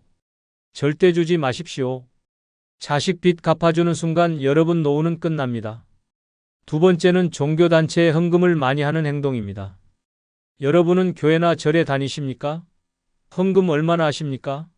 솔직히 말해 보십시오. 수입의 절반 넘게 내지 않습니까? 그게 신앙이라고 착각하지 않습니까? 그게 바로 어리석은 겁니다. 헌금은 형편껏 하는 겁니다. 무리해서 하는 게 아닙니다. 전주 완산구에 사시는 박모 씨, 70세 어르신의 안타까운 이야기입니다. 박 씨는 독실한 신자였습니다. 교회를 40년 다녔습니다. 신앙심이 깊었습니다. 헌금도 열심히 했습니다. 국민연금을 받았습니다. 한 달에 85만 원 받았습니다. 그런데 헌금을 너무 많이 했습니다. 11조로 8만 5천 원을 냈습니다. 감사헌금으로 10만 원을 냈습니다. 선교헌금으로 5만 원을 냈습니다. 건축헌금으로 10만 원을 냈습니다. 한 달에 33만 5천 원을 헌금했습니다. 국민연금의 40%였습니다. 생활비로는 51만 5천 원밖에 남지 않았습니다. 집세 30만 원 내면 21만 5천 원뿐이었습니다. 한 달을 21만 5천 원으로 살아야 했습니다. 식비가 부족했습니다. 고기는 꿈도 못 꿨습니다. 과일도 못 샀습니다. 라면으로 끼니를 때웠습니다. 반찬도 제대로 못 먹었습니다. 박 씨는 점점 말랐습니다. 병원비가 문제였습니다. 무릎이 아팠습니다. 병원 가야 했습니다. 하지만 돈이 없었습니다. 참았습니다. 약국에서 파스만 샀습니다. 무릎은 더 나빠졌습니다. 겨울이 왔습니다. 난방비가 부담됐습니다. 보일러를 잘 안 틀었습니다. 추웠습니다. 이불을 두껍게 덮고 잤습니다. 감기에 걸렸습니다. 약 살 돈도 아까웠습니다. 교회에서는 헌금을 더 하라고 했습니다. 목사님이 설교했습니다. 하나님께 드리면 복 받는다고 했습니다. 더 드릴수록 더 받는다고 했습니다. 박 씨는 믿었습니다. 더 내야 한다고 생각했습니다. 어느 달은 특별헌금이 있었습니다. 선교사 후원금이었습니다. 박 씨는 20만 원을 냈습니다. 그달은 생활비가 1만 5천 원밖에 남지 않았습니다. 라면만 먹었습니다. 한 달 내내 말입니다. 몸이 망가졌습니다. 어지러웠습니다. 기운이 없었습니다. 쓰러졌습니다. 이웃이 발견했습니다. 병원에 실려갔습니다.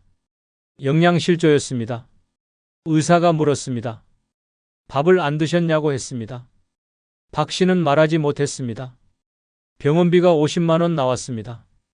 박 씨는 돈이 없었습니다. 교회에 말했습니다. 도와달라고 했습니다. 목사님이 말했습니다. 교회 형편도 어렵다고 했습니다. 건축 중이라고 했습니다. 도와줄 수 없다고 했습니다. 박 씨는 충격받았습니다. 40년을 다녔습니다. 헌금을 그렇게 많이 했습니다. 하지만 교회는 도와주지 않았습니다. 오히려 더 내라고만 했습니다. 박 씨는 눈물이 났습니다. 결국 자식한테 손을 벌렸습니다. 병원비를 받았습니다. 창피했습니다. 왜 이렇게 됐냐고 물었습니다. 박 씨는 말하지 못했습니다. 헌금 때문이라고 말할 수 없었습니다. 박 씨는 지금 말합니다. 종교단체는 돈만 받는다고, 어려울 때 도와주지 않는다고, 헌금 많이 하면 바보 된다고 말입니다. 여러분은 어떻습니까? 헌금 많이 하고 있지 않습니까? 생활비 부족한데도 내지 않습니까? 복 받는다는 말만 믿지 않습니까? 정신 차리십시오. 헌금은 형편껏 하는 겁니다. 무리하면 안 됩니다. 생활비 먼저 챙기십시오. 병원비 먼저 챙기십시오. 그리고 남으면 헌금하십시오. 그게 정상입니다. 종교단체는 여러분 사정 모릅니다. 더 내라고만 합니다. 어려울 때 도와주지 않습니다. 착각하지 마십시오. 여러분 건강이 먼저입니다. 여러분 생활이 먼저입니다. 헌금 많이 한다고 복 받지 않습니다. 굶어 죽어도 교회는 책임 안 집니다. 정신 차리십시오. 돈 아끼십시오. 무리한 헌금하는 순간 여러분 노후는 끝납니다. 세 번째는 보험을 여러 개 중복 가입하는 행동입니다. 여러분은 보험을 몇 개나 들어놓으셨습니까? 5개? 10개? 솔직히 말해 보십시오. 무슨 보험인지도 모르지 않습니까? 그냥 보험 설계사가 하라는 대로 하지 않습니까? 그게 바로 어리석은 겁니다. 보험은 필요한 것만 들어야 합니다. 중복으로 들면 돈만 날립니다. 부산 동래구에 사시는 정모 씨, 69세 어르신의 답답한 이야기입니다. 정 씨는 보험을 많이 들었습니다. 암보험이 3개였습니다. 실손보험이 2개였습니다. 연금보험이 2개였습니다. 종신보험이 1개였습니다. 총 8개였습니다. 한 달에 보험료가 얼마나 나갔습니까? 45만 원이었습니다. 국민연금 80만 원 받는데 보험료로 45만 원이 나갔습니다. 절반 넘게 보험료였습니다. 생활비는 35만 원밖에 남지 않았습니다. 정 씨는 왜 이렇게 많이 들었습니까? 보험 설계사들이 찾아왔습니다. 친구 소개였습니다. 친척 소개였습니다. 거절하기 미안했습니다. 그냥 가입했습니다. 필요한지 생각도 안 했습니다. 암보험이 3개나 되는데 아셨습니까? 몰랐습니다. 설계사가 말하지 않았습니다. 이미 있는 것도 또 가입했습니다. 중복인 줄 모르고 말입니다. 매달 15만 원씩 나갔습니다. 똑같은 보장의 말입니다. 실손보험도 2개였습니다. 정 씨는 1개만 있으면 된다는 걸 몰랐습니다. 실손보험은 중복 보장이 안 됩니다. 2개 들어도 1개만 보상받습니다. 나머지 하나는 쓸모없습니다. 하지만 보험료는 나갑니다. 매달 8만 원씩 말입니다. 연금보험도 문제였습니다. 2개 들었습니다. 해지하면 손해라고 했습니다. 계속 내야 한다고 했습니다. 정 씨는 계속 냈습니다. 하지만 받을 돈은 얼마 안 됩니다. 15년 더 내야 받습니다. 정 씨는 84살이 돼야 받습니다. 그때까지 살 수 있습니까? 생활이 힘들었습니다. 35만 원으로 한 달을 살았습니다. 집세 20만 원 내면 15만 원뿐이었습니다. 쪼개 쓰기도 힘들었습니다. 식비, 교통비, 전기세, 전화비 다 내면 남는 게 없었습니다. 병원 가야 했습니다. 당뇨가 있었습니다. 약을 먹어야 했습니다. 하지만 돈이 없었습니다. 약을 끊었습니다. 당뇨가 악화됐습니다. 합병증이 왔습니다. 눈이 나빠졌습니다. 친구가 물었습니다. 왜 보험료를 그렇게 많이 내냐고 했습니다. 줄이라고 했습니다. 정 씨는 그제야 알았습니다. 너무 많이 들었다는 걸 말입니다. 중복이라는 걸 말입니다. 보험회사에 전화했습니다. 해지하고 싶다고 했습니다. 직원이 말했습니다. 손해라고 했습니다. 그동안 낸 돈 못 받는다고 했습니다. 정 씨는 고민했습니다. 이미 수백만 원 넣었습니다. 해지하면 그 돈이 아깝습니다. 하지만 계속 낼 수도 없었습니다. 생활이 너무 힘들었습니다. 결국 결정했습니다. 절반을 해지했습니다. 암보험 2개를 해지했습니다. 실손보험 하나를 해지했습니다. 연금보험 하나를 해지했습니다. 해지 환급금이 얼마나 나왔습니까? 220만 원이었습니다. 지금까지 낸 돈은 600만 원이었습니다. 380만 원이 날아갔습니다. 정 씨는 허탈했습니다. 손해를 본 겁니다. 큰 손해였습니다. 하지만 어쩔 수 없었습니다. 계속 내면 더 손해였습니다. 보험료가 줄었습니다. 한 달에 20만 원으로 줄었습니다. 생활비가 60만 원으로 늘었습니다. 숨통이 트였습니다. 정 씨는 지금 말합니다. 보험 중복 가입하면 바보 된다고, 보험사만 좋은 일 시킨다고, 필요한 것만 들어야 한다고 말입니다. 여러분은 어떻습니까? 보험 몇 개나 들어 놓으셨습니까? 다 필요한 보험입니까? 중복된 건 없습니까? 보험료 때문에 생활비 부족하지 않습니까? 보험을 정리하십시오. 중복된 건 해지하십시오. 손해보더라도 해지하십시오. 계속 내면 더 손해입니다. 필요한 것만 남기십시오. 암보험 하나, 실손보험 하나면 충분합니다. 보험 설계사 말만 듣지 마십시오. 설계사는 자기 실적만 생각합니다. 여러분 사정은 모릅니다. 판단은 여러분이 하십시오. 필요 없으면 거절하십시오. 여러분 돈은 여러분이 지켜야 합니다. 보험사 배불리는 돈이 아닙니다. 정신 차리십시오. 중복보험 가입하는 순간 여러분 노후는 끝납니다. 네 번째는 은행 적금만 믿고 돈을 넣어두는 행동입니다. 여러분은 돈을 어디에 넣어두십니까? 은행 적금이라고 하지 않습니까? 안전하다고 생각하지 않습니까? 이자 받으니까 좋다고 생각하지 않습니까? 그게 바로 어리석은 겁니다. 은행 적금은 돈을 지키는 게 아닙니다. 오히려 돈을 잃는 겁니다. 울산 남구에 사시는 이모 씨, 67세 어르신의 황당한 이야기입니다. 이 씨는 평생 모은 돈이 있었습니다. 8천만 원이었습니다. 은행 적금에 넣어뒀습니다. 안전하다고 생각했습니다. 이자도 받는다고 생각했습니다. 적금 이자가 얼마였습니까?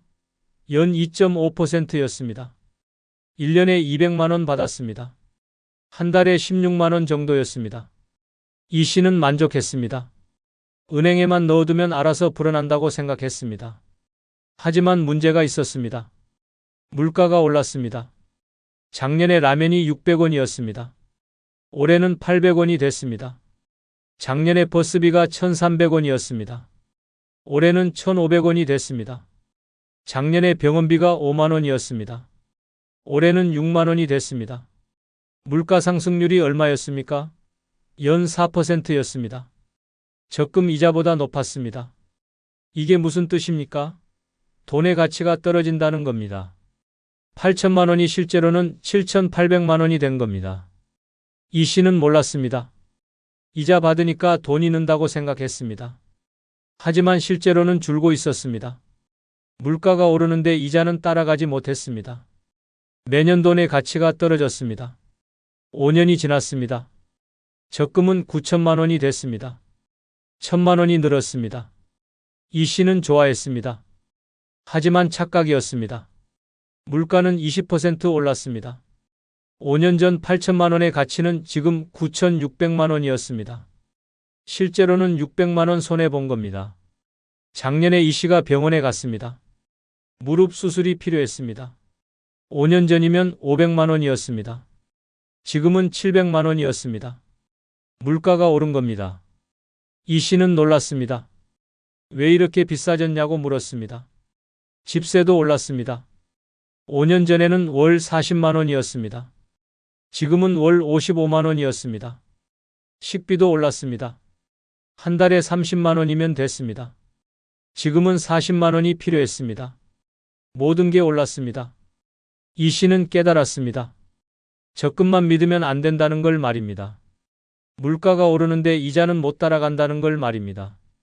돈이 늘어나는 게 아니라 줄어든다는 걸 말입니다. 친구가 말했습니다. 국채를 사라고 했습니다. 이자가 4%라고 했습니다. 배당주를 사라고 했습니다. 배당금이 5%라고 했습니다. 이 씨는 그제야 알았습니다. 은행 적금이 제일 손해라는 걸 말입니다. 하지만 이미 늦었습니다. 5년 동안 600만 원을 잃었습니다. 그 돈이면 뭘 할 수 있었습니까? 여행 갈 수 있었습니다. 맛있는 거 먹을 수 있었습니다. 손주한테 용돈 줄 수 있었습니다. 다 날렸습니다. 이 씨는 결정했습니다. 적금을 깼습니다. 돈을 나눴습니다. 절반은 국채에 넣었습니다. 이자가 4%였습니다. 절반은 배당주에 넣었습니다. 배당금이 5%였습니다. 이제야 물가를 따라갔습니다. 이 씨는 지금 말합니다. 은행 적금만 믿으면 바보 된다고, 물가 오르는데 이자는 안 오른다고, 돈이 줄어든다고 말입니다. 여러분은 어떻습니까? 돈을 은행 적금에만 넣어두지 않습니까? 안전하다고 착각하지 않습니까? 이자 받으니까 좋다고 생각하지 않습니까? 깨어나십시오. 은행 적금은 안전하지 않습니다. 오히려 손해입니다. 물가가 오릅니다. 이자는 못 따라갑니다. 실제로는 돈이 줄어듭니다. 가치가 떨어집니다. 돈을 나누십시오. 일부는 국채에 넣으십시오.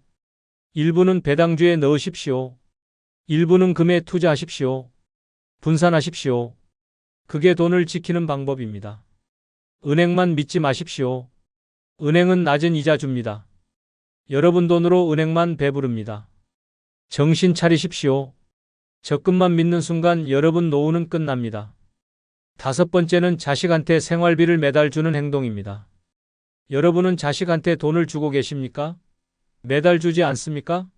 어렵다고 하니까 도와주지 않습니까? 그게 부모돌이라고 생각하지 않습니까? 그게 바로 어리석은 겁니다. 자식은 스스로 살아야 합니다.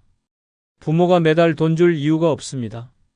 천안 서북구에 사시는 최모 씨 68세 어르신의 비참한 이야기입니다. 최 씨는 국민연금을 받았습니다.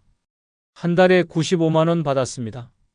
여기에 아르바이트로 30만 원 벌었습니다. 총 125만 원이었습니다. 나쁘지 않았습니다. 아들이 전화했습니다. 형편이 어렵다고 했습니다. 애 키우기 힘들다고 했습니다. 돈 좀 달라고 했습니다.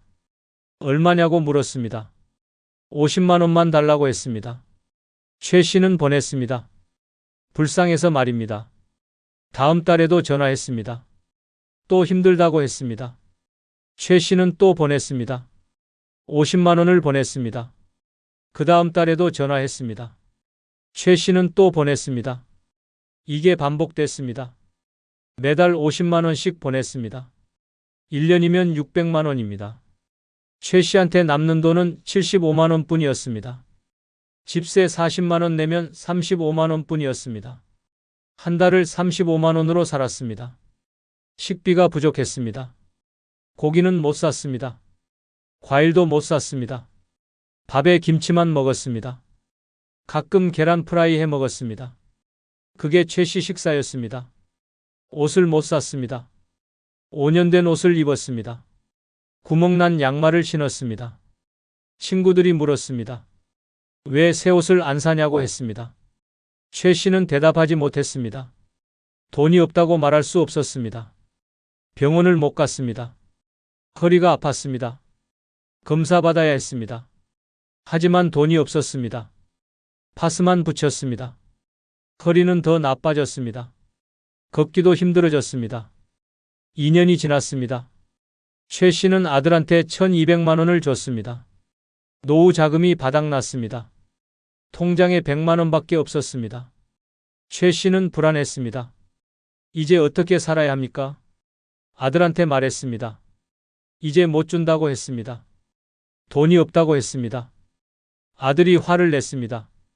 왜 갑자기 그러냐고 했습니다. 지금까지는 줬으면서 왜 이제 안 주냐고 했습니다. 최 씨는 말문이 막혔습니다. 아들이 말했습니다.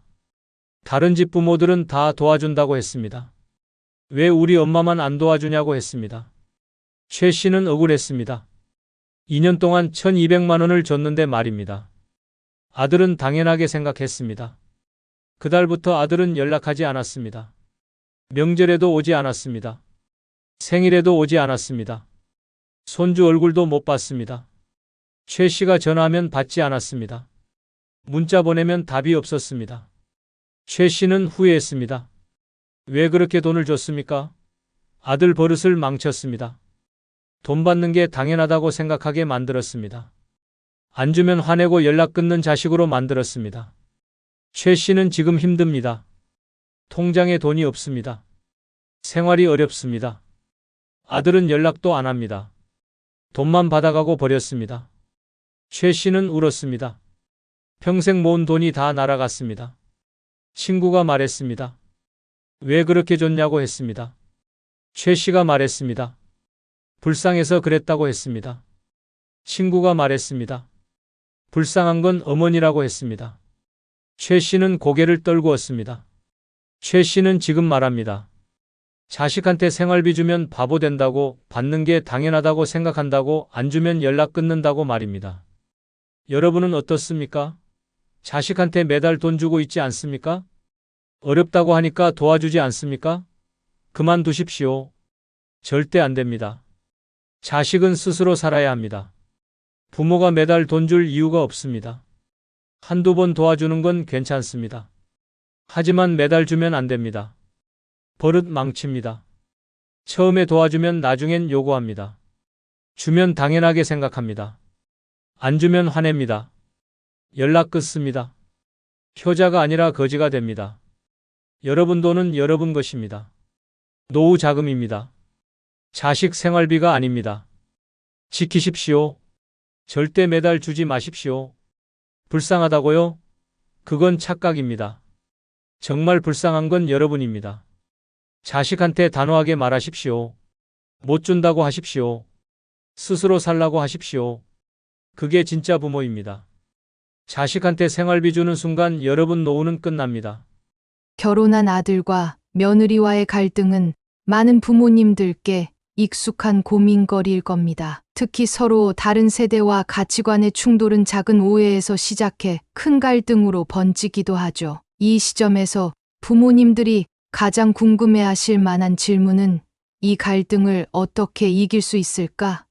일 겁니다. 하지만 여기서 중요한 것은 단순히 이기는 것이 아니라 관계를 더 건강하게 만들어가는 데 있습니다. 먼저 첫 번째 방법을 이야기하기 전에 왜 이런 갈등이 생기는지 근본 원인을 짚어보고자 합니다. 그리고 여러분, 구독, 좋아요, 알림 설정 부탁드립니다. 갈등은 대부분 서로 다른 생각과 기대에서 시작됩니다. 예를 들어 어머니는 명절에 온 가족이 모여 함께 음식을 만들고 전통을 이어가는 것이 중요하다고 생각하지만 며느리는 요즘 바쁜 일상 속에서 간소하게 보내는 것이 더 효율적이라고 느낄 수 있습니다. 또 다른 예로 부모님은 손주가 부모 세대의 방식대로 교육받기를 바라지만 자식 부부는 새로운 시대에 맞는 육아 방식을 선택하고 싶어 할 수도 있습니다. 이처럼 삶을 바라보는 관점이 다르다 보니 갈등이 생기는 것은 어찌 보면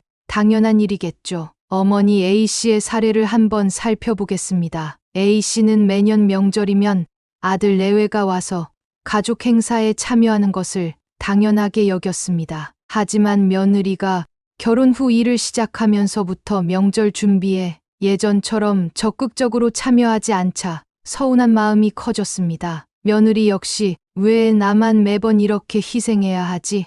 라는 생각에 점점 피로감과 스트레스를 느끼기 시작했죠. 결국 두 사람은 서로 말도 꺼내기 어려운 사이가 되고 말았습니다. 이처럼 갈등은 서로의 입장을 이해하지 못한 데서 시작되는 경우가 많습니다. 그렇다면 이 갈등을 해결하고 나아가 이길 수 있는 첫 번째 방법은 무엇일까요?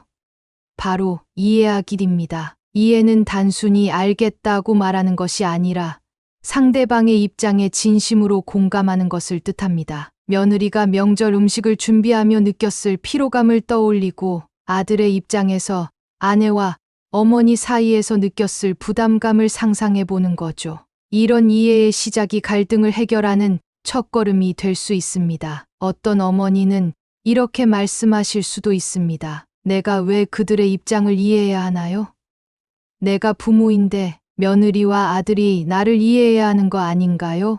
물론 그럴 수 있습니다. 하지만 갈등 상황에서는 누가 더 잘못했느냐를 따지기보다 먼저 손을 내미는 쪽이 결국 더 현명한 선택을 하게 됩니다. 이해하려는 노력이 결국 더 좋은 결과를 가져오니까요. 대화는 이해의 가장 기본적인 방법입니다. 이번 명절은 내가 너무 바쁘니까 어떻게 하면 더 편하게 준비할 수 있을지 함께 생각해 볼까? 라는 말로 대화를 시작해 보세요. 이런 대화는 상대방에게 나는 너를 배려하고 있다는 메시지를 전달합니다. 반대로 요즘 애들은 너무 편하게만 살려고 한다거나 내가 좀 더 노력해야 하지 않겠니? 같은 말은 오히려 방어적인 태도를 불러일으키기 쉽습니다. 오늘 말씀드린 이해하기라는 방법은 사실 모든 관계에서 기본이 되는 자세입니다. 부모와 자식 간의 관계뿐만 아니라 친구, 직장 동료, 배우자와의 관계에서도 마찬가지죠. 갈등이 발생했을 때 상대방의 상황과 감정을 진심으로 이해하려는 태도를 가지는 것.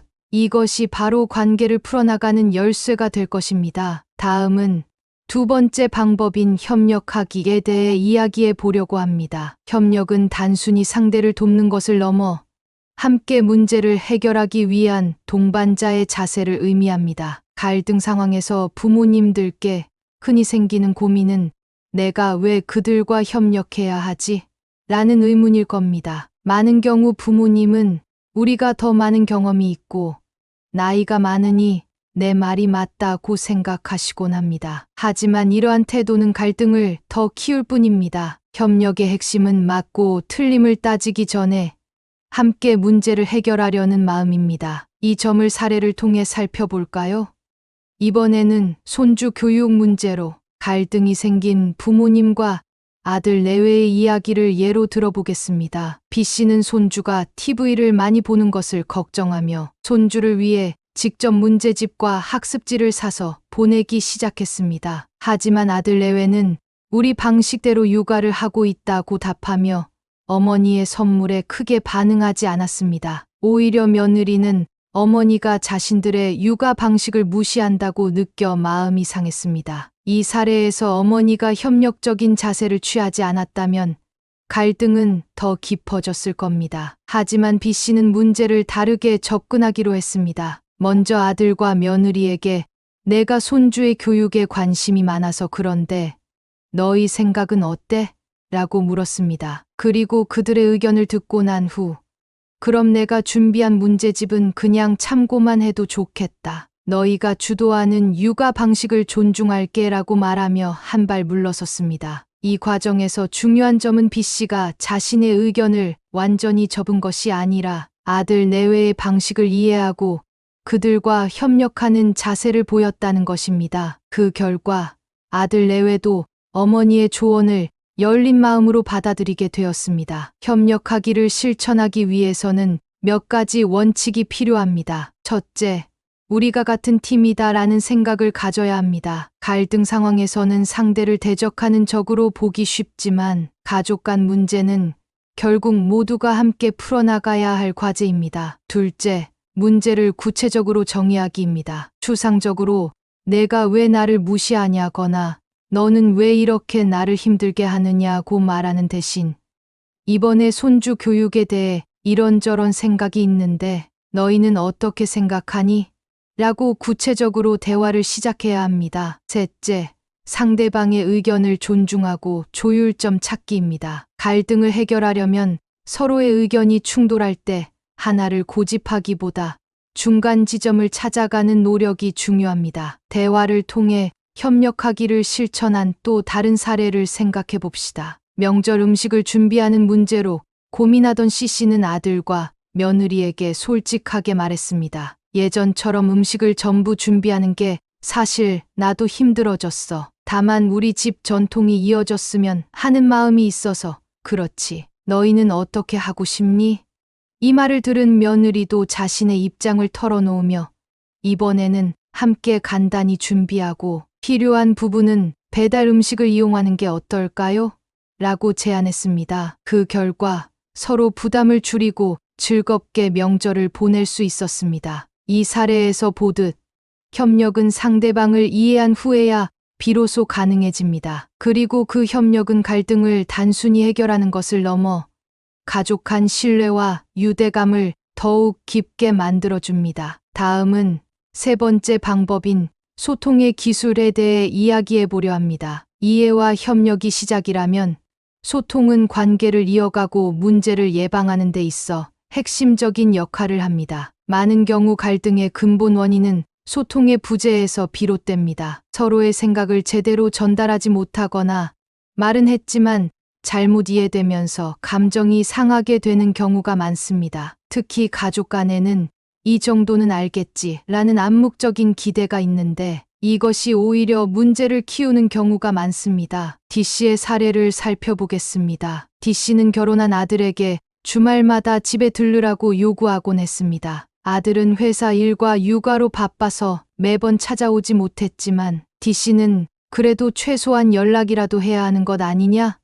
며 서운한 마음을 감추지 못했습니다. 한편 아들은 엄마가 너무 자주 연락하라고 강요해서 스트레스다라고 말하며 점점 전화와 방문을 피하게 되었습니다. 두 사람 모두 소통이 부족했기 때문에 자신의 마음을 정확히 전달하지 못했던 것입니다. 소통은 단순히 말을 주고받는 것이 아니라 서로의 진심을 잘 전달하고 이해받는데 그 목적이 있습니다. 그렇다면 갈등을 예방하고 해결하기 위해 소통을 더 잘할 수 있는 방법은 무엇일까요? 첫 번째로 상대방의 말을 경청하는 태도를 가져야 합니다. 대화를 할 때 우리는 흔히 내가 무슨 말을 해야 할지에만 집중하곤 합니다. 하지만 소통의 시작은 상대방의 말을 진심으로 듣는 데 있습니다. 예를 들어 며느리가 명절 준비가 너무 부담스러워요 라고 했을 때 내가 안 하려고 그러는 거지?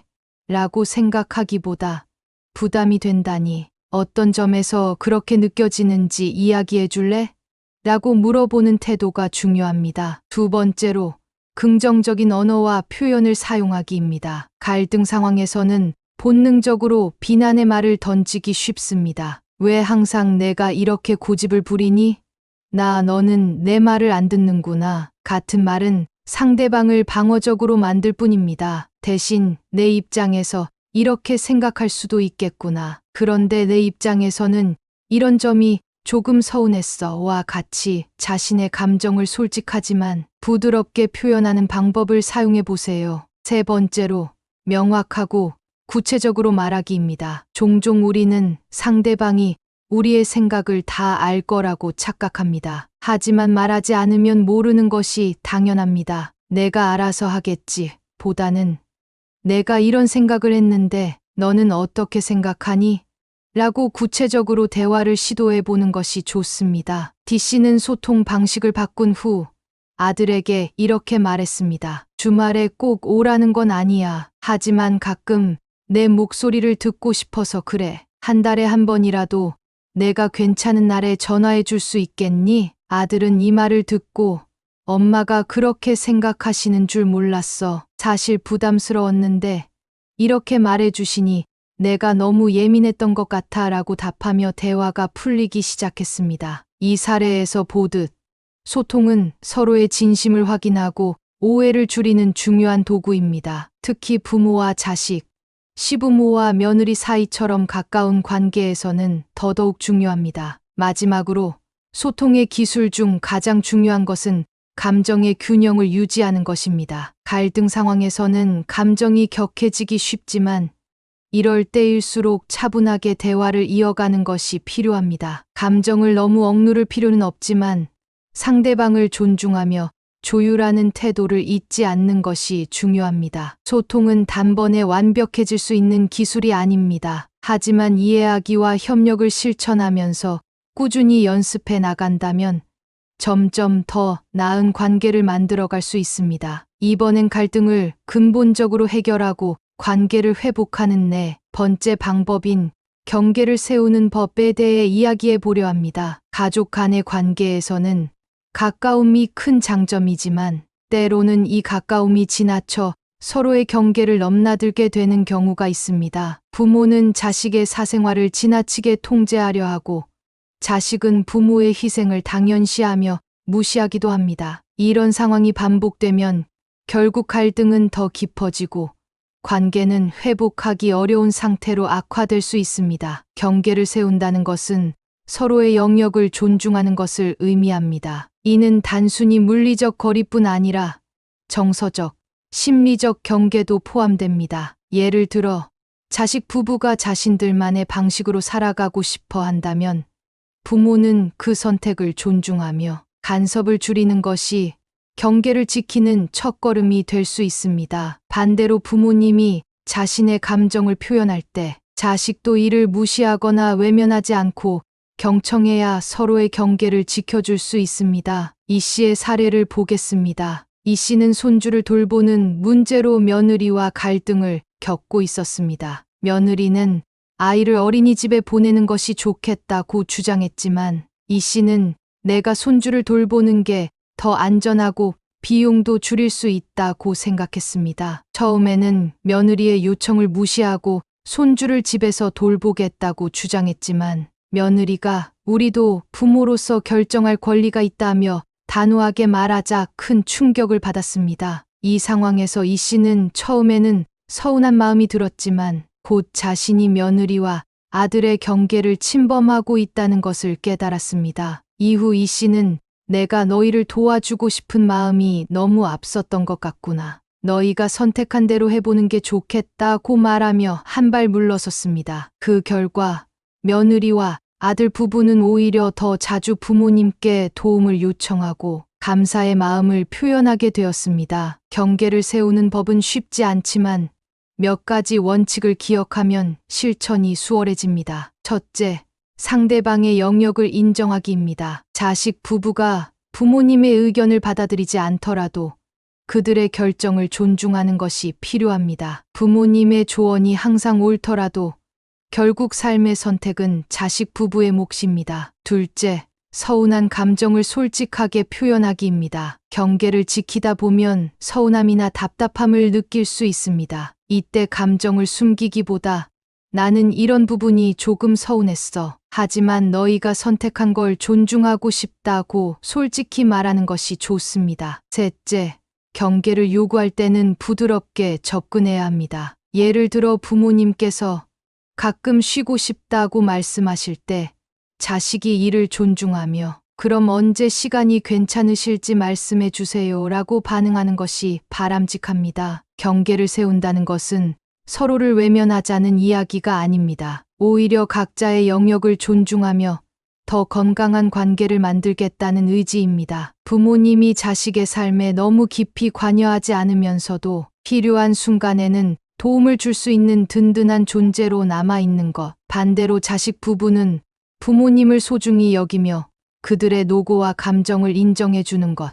이런 균형이 이루어질 때 가족 관계는 더욱 단단해집니다. 경계는 관계를 차단하는 벽이 아니라 서로를 보호하는 울타리라는 점을 기억해 주세요. 가족이라 해도 각자의 삶과 감정을 존중받아야 합니다. 경계를 지키는 것이 어색하고 낯설게 느껴질 수 있지만 이 과정을 통해 오히려 더 친밀하고 따뜻한 관계를 만들어갈 수 있습니다. 마무리하며 가족 간의 갈등은 단순히 피해야 할 문제가 아니라 서로를 더 깊이 이해하고 관계를 성장시킬 수 있는 기회가 될 수 있습니다. 이 5편의 이야기가 여러분의 고민을 조금이나마 덜어드리고 더 건강한 관계를 만드는데 도움이 되었기를 바랍니다. 앞으로도 더 많은 이야기를 통해 여러분과 함께 고민을 나누고 해결책을 찾아가는 시간이 되었으면 좋겠습니다. 구독, 좋아요, 알림 설정 부탁드립니다. 여러분 혹시 이런 경험 있으신가요? 딱히 나쁜 사람은 아닌 것 같은데 만나고 나면 괜히 기운이 쭉 빠지고 하루 종일 마음이 불편해지는 사람들 말이에요. 아니면 너무 친절해서 마음을 열었는데 나중에 알고 보니 뭔가 꿍꿍이가 있는 사람들. 노년에는 평온하고 행복한 시간이 더 소중하잖아요. 그런데도 이른바 불행을 끌어들이는 인간 유형이나 교활한 사기꾼들과 엮이는 순간 그 소중한 시간들이 온통 스트레스로 변해버리곤 합니다. 오늘은 바로 그런 사람들, 노년에 절대 만나면 안 되는 인간 유형과 사기치기 위해 접근하는 인간 유형에 대해 이야기해 보려고 합니다.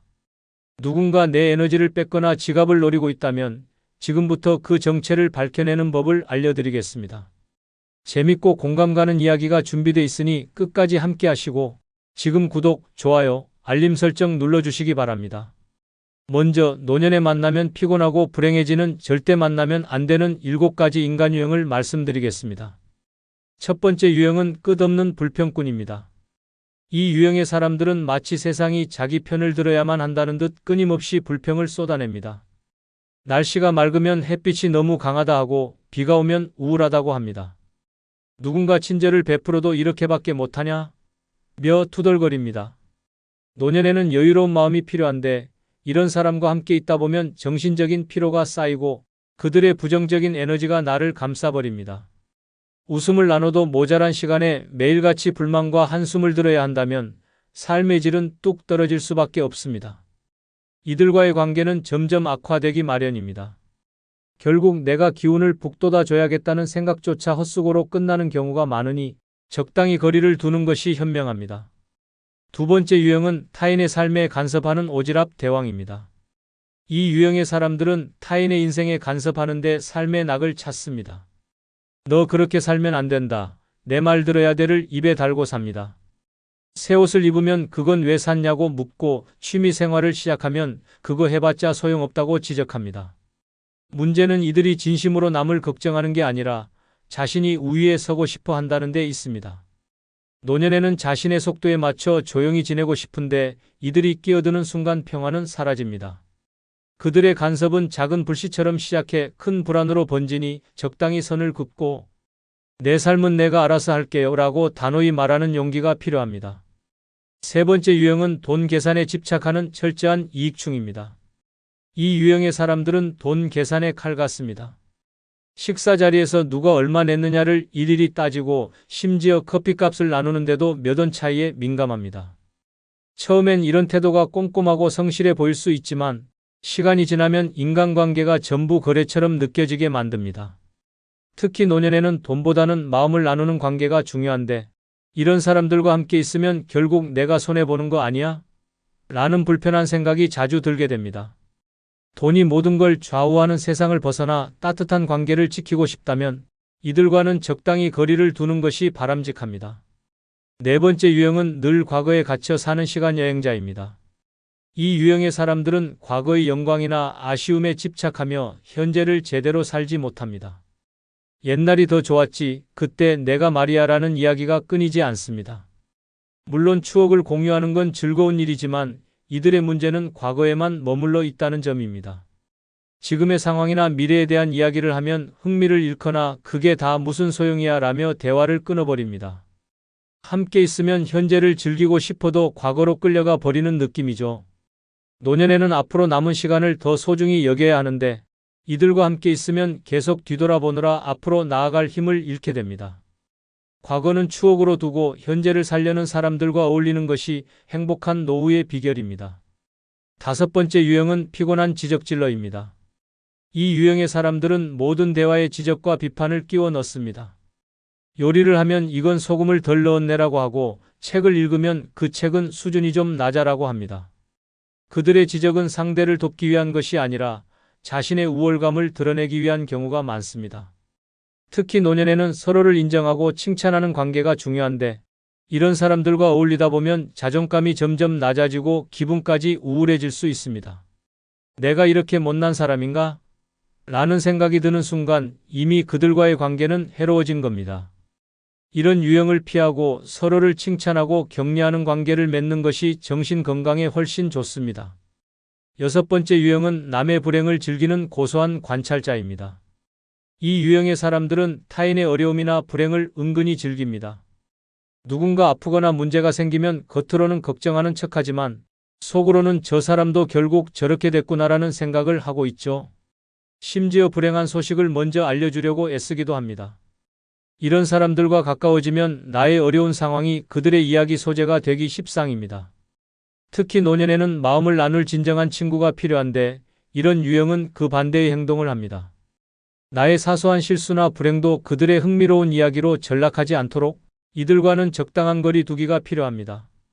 일곱 번째 유형은 에너지를 빨아들이는 부정적인 흡혈귀입니다. 이 유형의 사람들은 만날 때마다 상대방의 에너지를 소진시킵니다. 그들의 대화는 항상 무거운 주제와 부정적인 감정으로 가득 차 있습니다. 세상 참 살기 힘들다. 요즘 사람들. 정말 문제야 같은 말로 시작해 끝날 때까지 우울한 기운을 퍼뜨립니다. 처음에는 그들의 이야기를 공감하며 돕고 싶을 수도 있지만 시간이 지나면 그 무거운 분위기에 나까지 지쳐버리게 됩니다.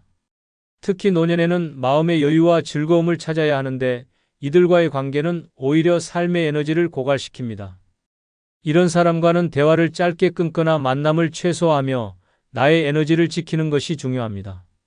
이 7가지 유형의 사람들은 모두 각자의 방식으로 삶의 평화를 방해하고 행복을 갉아먹습니다. 노년에는 누구와 함께 시간을 보내느냐가 더 큰 영향을 미칩니다.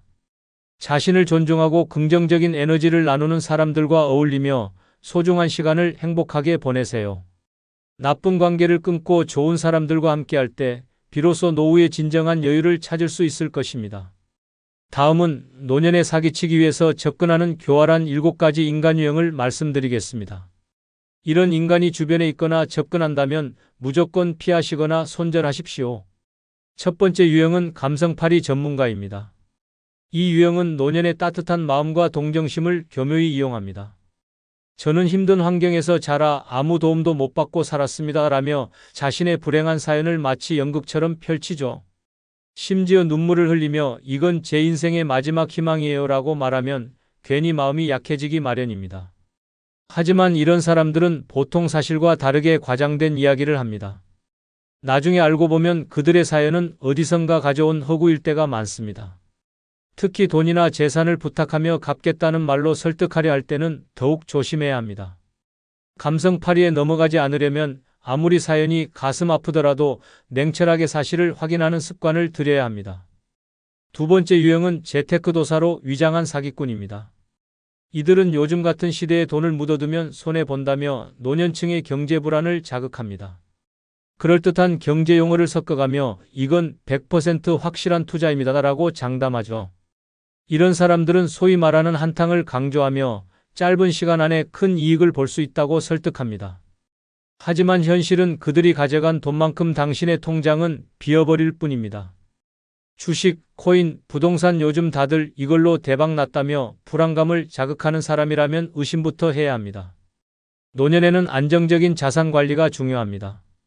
잘 모르는 투자 이야기가 나올 땐 믿을 수 있는 전문가나 가족과 상의한 뒤 결정해야 함을 명심하세요. 세 번째 유형은 친밀감을 가장한 속임수꾼입니다. 이들은 처음부터 지나치게 다정하게 굴며 어머니, 아버지라고 부르며 접근합니다. 제가 마치 가족 같아서 그래요라는 말로 신뢰를 쌓으려고 노력하죠. 처음엔 작은 호의로 시작합니다. 가령 무거운 짐을 들어주거나 일상적인 대화를 나누며 제가 자주 찾아뵐게요 라고 말합니다. 이렇게 가까워지면 어느 순간 자연스럽게 금전적 도움을 요청합니다. 갑자기 돈이 좀 필요해서요. 곧 갚겠습니다 라며 당신의 신뢰를 배신하죠. 친밀감을 내세워 접근하는 사람일수록 더 철저히 경계해야 합니다. 아무리 따뜻하게 느껴지더라도 금전 문제가 얽히는 순간 그 관계는 선을 그어야 안전합니다. 네 번째 유형은 무료 혜택으로 유혹하는 서비스꾼입니다. 이들은 공짜라는 말을 무기로 삼아 당신에게 다가옵니다. 어르신, 요즘 노년층을 위한 특별 무료 건강검진 행사가 있습니다 라거나 한 번만 참여하시면 무료로 고가의 물건을 드립니다 라고 유혹하죠. 하지만 이들의 실체는 속임수입니다. 무료라더니 결국 보험을 강매하거나 이상한 계약서에 서명하도록 유도합니다. 처음엔 친절하게 웃으며 다가오지만 나중엔 강압적으로 어르신을 위한 거니까 꼭 필요하다고 밀어붙입니다. 무료라는 말에 혹해 아무 생각 없이 응하지 마세요. 공짜 치즈는 쥐덫 위에 있다는 속담처럼 이런 사람들에게는 반드시 함정이 숨어 있으니 냉정함을 잃지 마십시오. 다섯 번째 유형은 종교를 빙자한 신앙 사기꾼입니다. 이 유형의 사람들은 어르신, 요즘 삶이 힘드시죠? 저희와 함께 기도하시면 모든 문제가 해결될 겁니다 라며 다가옵니다. 따뜻한 위로와 공감을 가장하며 종교 활동에 참여하도록 권유하지만 결국엔 돈을 요구하는 경우가 많습니다. 헌금은 신앙의 표현입니다 라는 말로 심리적 부담을 주거나 특별한 축복을 위해서는 기부가 필요하다고 설득하기도 합니다. 처음에는 단순히 마음의 평안을 찾으려 했던 것이 나중에는 경제적 피해로 이어질 수 있습니다. 종교를 빙자한 사기꾼들은 특히 노년의 외로움을 노립니다. 종교 활동이 필요하다면 공실력 있는 단체를 스스로 선택하는 것이 안전합니다. 여섯 번째 유형은 수리 전문가로 둔갑한 기술 사기꾼입니다. 어르신, 이거 고장난 것 같은데요? 제가 고쳐드릴게요 라며 접근하는 이들은 기술적인 지식을 이용해 사기를 칩니다. 가령 집안의 전자제품을 일부러 손상시키고 비싼 수리비를 청구하거나 실제로는 고치지도 않았는데 새 부품을 넣었다며 돈을 요구합니다. 심지어 간단히 해결될 문제를 이건 큰일 날 뻔했다고 겁을 주며 과잉 청구를 하기도 합니다. 이들의 말에 속지 않으려면 믿을 수 있는 업체나 주변 지인의 추천을 받는 것이 중요합니다. 특히 수리와 관련된 문제에서는 계약서를 꼼꼼히 읽고 현장에서 결제를 요구하는 사람은 경계하세요. 일곱 번째 유형은 전문 지식으로 무장한 상담 사기꾼입니다. 이들은 경제, 법률, 건강 등 노년층이 불안해하는 주제에 대해 전문 상담사인 척하며 접근합니다. 어르신, 지금 이대로 두면 큰 손해를 보실 수 있습니다 라며 위기감을 조성합니다. 제가 전문가니까 믿고 맡기세요 라는 말로 안심시키지만 뒤에서는 과도한 수수료를 요구하거나 잘못된 정보를 제공해 피해를 줍니다. 특히 상속 문제나 노후 자산 관리와 관련된 상담일 경우 더 큰 손실을 입을 수 있습니다. 이들의 말을 무조건 믿기보다 공인된 전문가에게 확인하거나 가족들과 상의하는 것이 최선의 방어책입니다. 이처럼 사기꾼들은 노년층의 심리적 약점을 집요하게 파고들며 접근합니다. 혹시 나에게 너무 친절하게 굴지는 않는지, 지나치게 좋은 조건을 제시하는 건 아닌지를 항상 의심해 보세요. 신중하고 현명한 태도가 여러분의 소중한 시간과 자산을 지킬 수 있는 최선의 무기입니다. 여러분, 혹시 이런 생각 해보신 적 있으신가요? 나이 들어서 사람들 많이 만나고 활발하게 지내야지 라고 다짐했던 내가 정작 인간관계 때문에 속이 터질 지경이 된 순간 말이에요. 친구들과 만났는데 이상하게 피곤하고 가족들끼리 모였는데 괜히 기분만 상하고 내가 왜 이 고생을 하고 있지? 싶은 순간 이제 슬슬 깨달을 때가 된 겁니다. 노년의 진짜 행복은 사람들 속에서가 아니라 혼자만의 세계에서 온다는 걸요. 젊을 땐 관계를 넓히고 깊게 유지하려고 애쓰는 게 삶의 중요한 목표처럼 느껴질지 모릅니다. 하지만 나이가 들수록 깨닫게 되죠. 아, 사람은 많으면 많을수록 피곤하다. 사람들 속에서 얽히고 설킨 감정 소모와 에너지 낭비는 이젠 사치일 뿐입니다. 노년에는 더 이상 내가 왜 저 사람 눈치를 봐야 하지? 라거나 내가 이걸 들어줘야 하나? 라는 생각으로 스트레스 받을 이유가 없잖아요. 혼자라는 건 외로움이 아니라 진정한 자유입니다. 누구의 간섭도 없고 내 시간과 공간을 오롯이 누리며 살아가는 여유가 주는 행복은 비교할 수 없죠. 오늘은 그래서 이야기하려고 합니다. 노년의 인간관계를 줄이고 혼자 살아가는 것이 얼마나 속 편하고 긍정적인 선택인지, 지금부터 왜 노년의 많은 사람들과 얽히지 않는 것이 현명한가에 대한 아주 현실적이고 공감 가는 7가지 이유들을 하나씩 말씀드리겠습니다. 자, 이제 우리의 인생에서 혼자의 진정한 가치에 대해 함께 알아볼까요? 첫 번째 이유는 에너지 흡혈귀들로부터 탈출할 수 있다입니다. 여러분, 나이가 들면 기운이 예전 같지 않다는 말 공감하시죠? 그런데 인간관계라는 게 의외로 어마어마한 에너지를 소모합니다. 어떤 사람들은 마치 내 에너지를 쪽쪽 빨아먹는 에너지 흡혈귀 같아요. 예를 들어 친구를 만났는데 끊임없이 불평만 쏟아내고 가족들끼리 모였는데 누구 하나 싸움이 안 나는 날이 없고 심지어 이웃은 뭔가 도와달라며 매번 요청만 합니다. 이럴 때마다 마음속에서 내가 이 나이에 왜 이런 스트레스를 받아야 하지? 라는 생각이 솟구치죠. 혼자라면 이런 일은 없습니다. 내 에너지는 온전히 나만의 것입니다. 하루 종일 조용히 책을 읽거나 커피 한 잔을 마시며 여유로운 시간을 보내는 게 가능하죠. 귀찮은 전화도 없고 문제를 해결하느라 머리를 싸매는 일도 없습니다. 내가 좋아하는 일을 하고 내 페이스대로 시간을 쓰면서 에너지를 충전하는 삶이 가능해지는 거예요. 무엇보다 노년에는 사람을 잘못 만나 괴로움에 빠지는 것보다 차라리 혼자 있어 약간의 외로움을 느끼는 것이 훨씬 더 나은 선택입니다. 외로움은 시간이 지나면 익숙해지고 스스로 극복할 수 있지만 잘못된 인간관계는 나를 점점 더 지치게 만들 뿐이니까요. 두 번째 이유는 감정의 롤러코스터를 안 타도 된다입니다. 인간관계란 참 묘한 게 기쁘고 좋은 감정만 주는 게 아니죠. 사람들과 얽히다 보면 화나고 서운하고 짜증나는 감정이 뒤엉키면서 정신적 스트레스가 쌓입니다.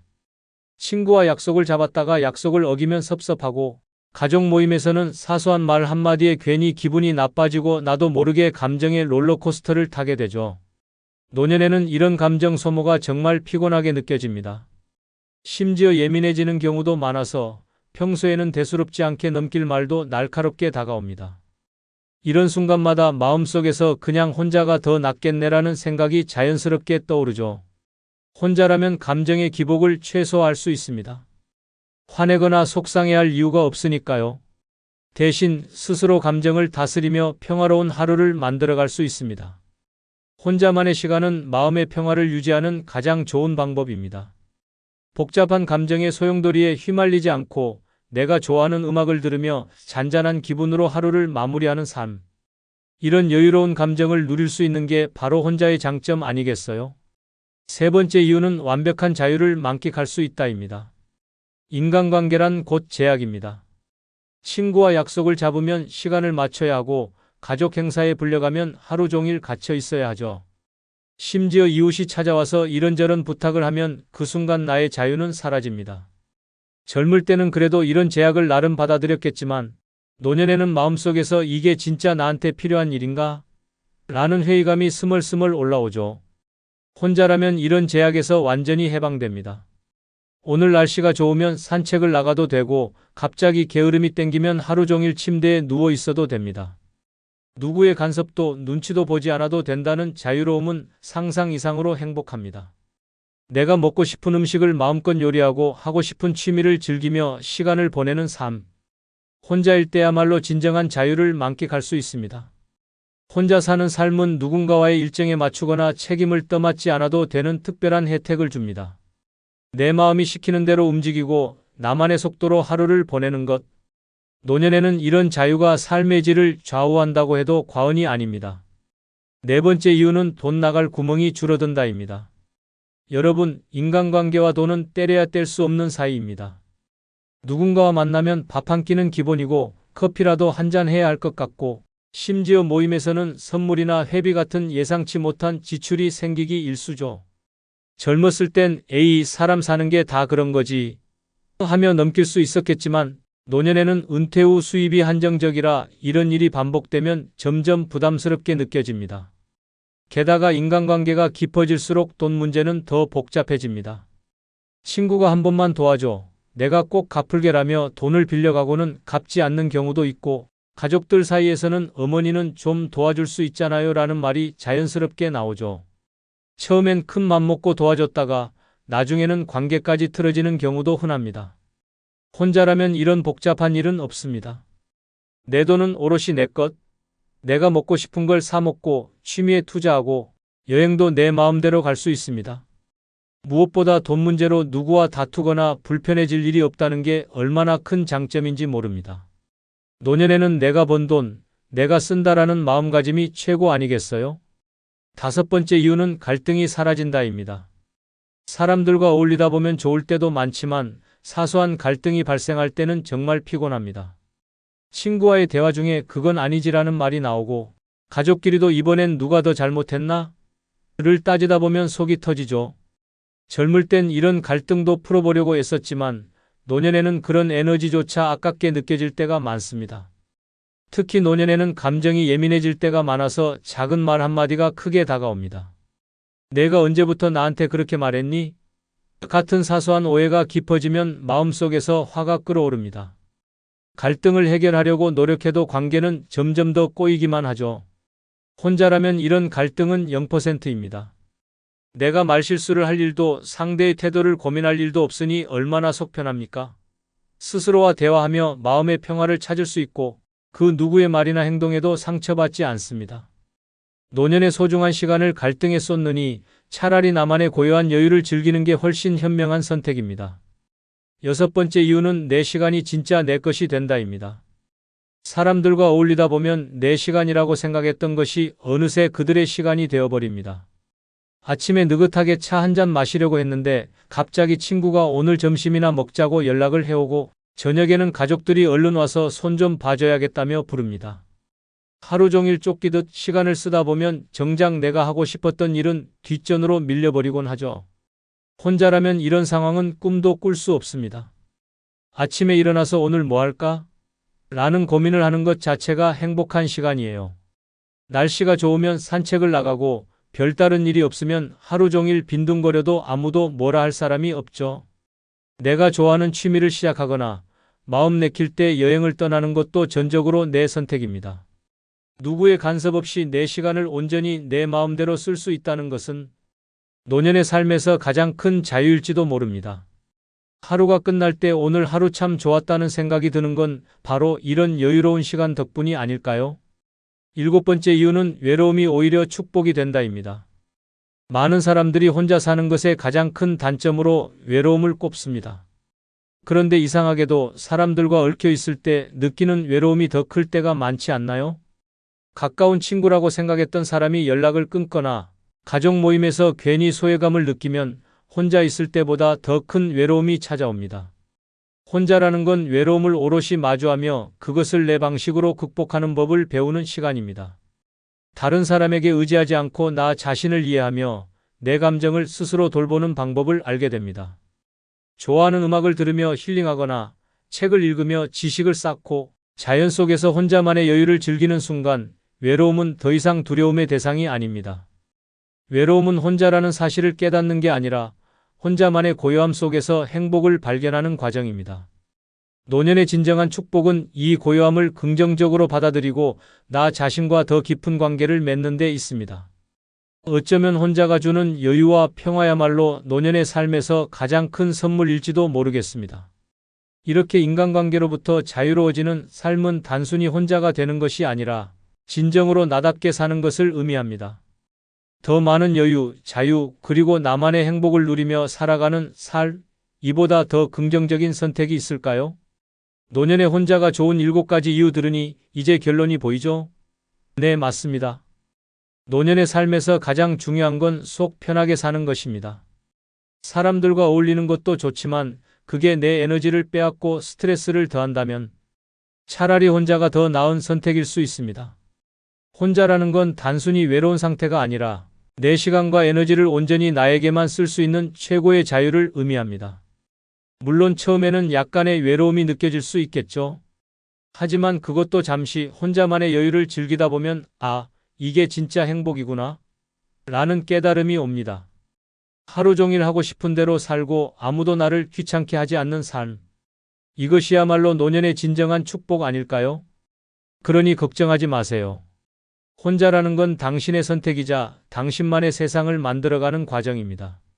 사람들과 엮여 복잡해지는 대신 오히려 혼자만의 시간을 통해 진정한 행복을 발견하세요. 노년의 삶은 당신의 것입니다. 이제 진짜 주인공이 되어보세요. 여러분을 응원합니다. 구독, 좋아요, 알림 설정 누르는 거 잊지 않으셨죠? 지금 눌러주세요. 다음에 더 재미있는 영상으로 다시 오겠습니다. 빠이.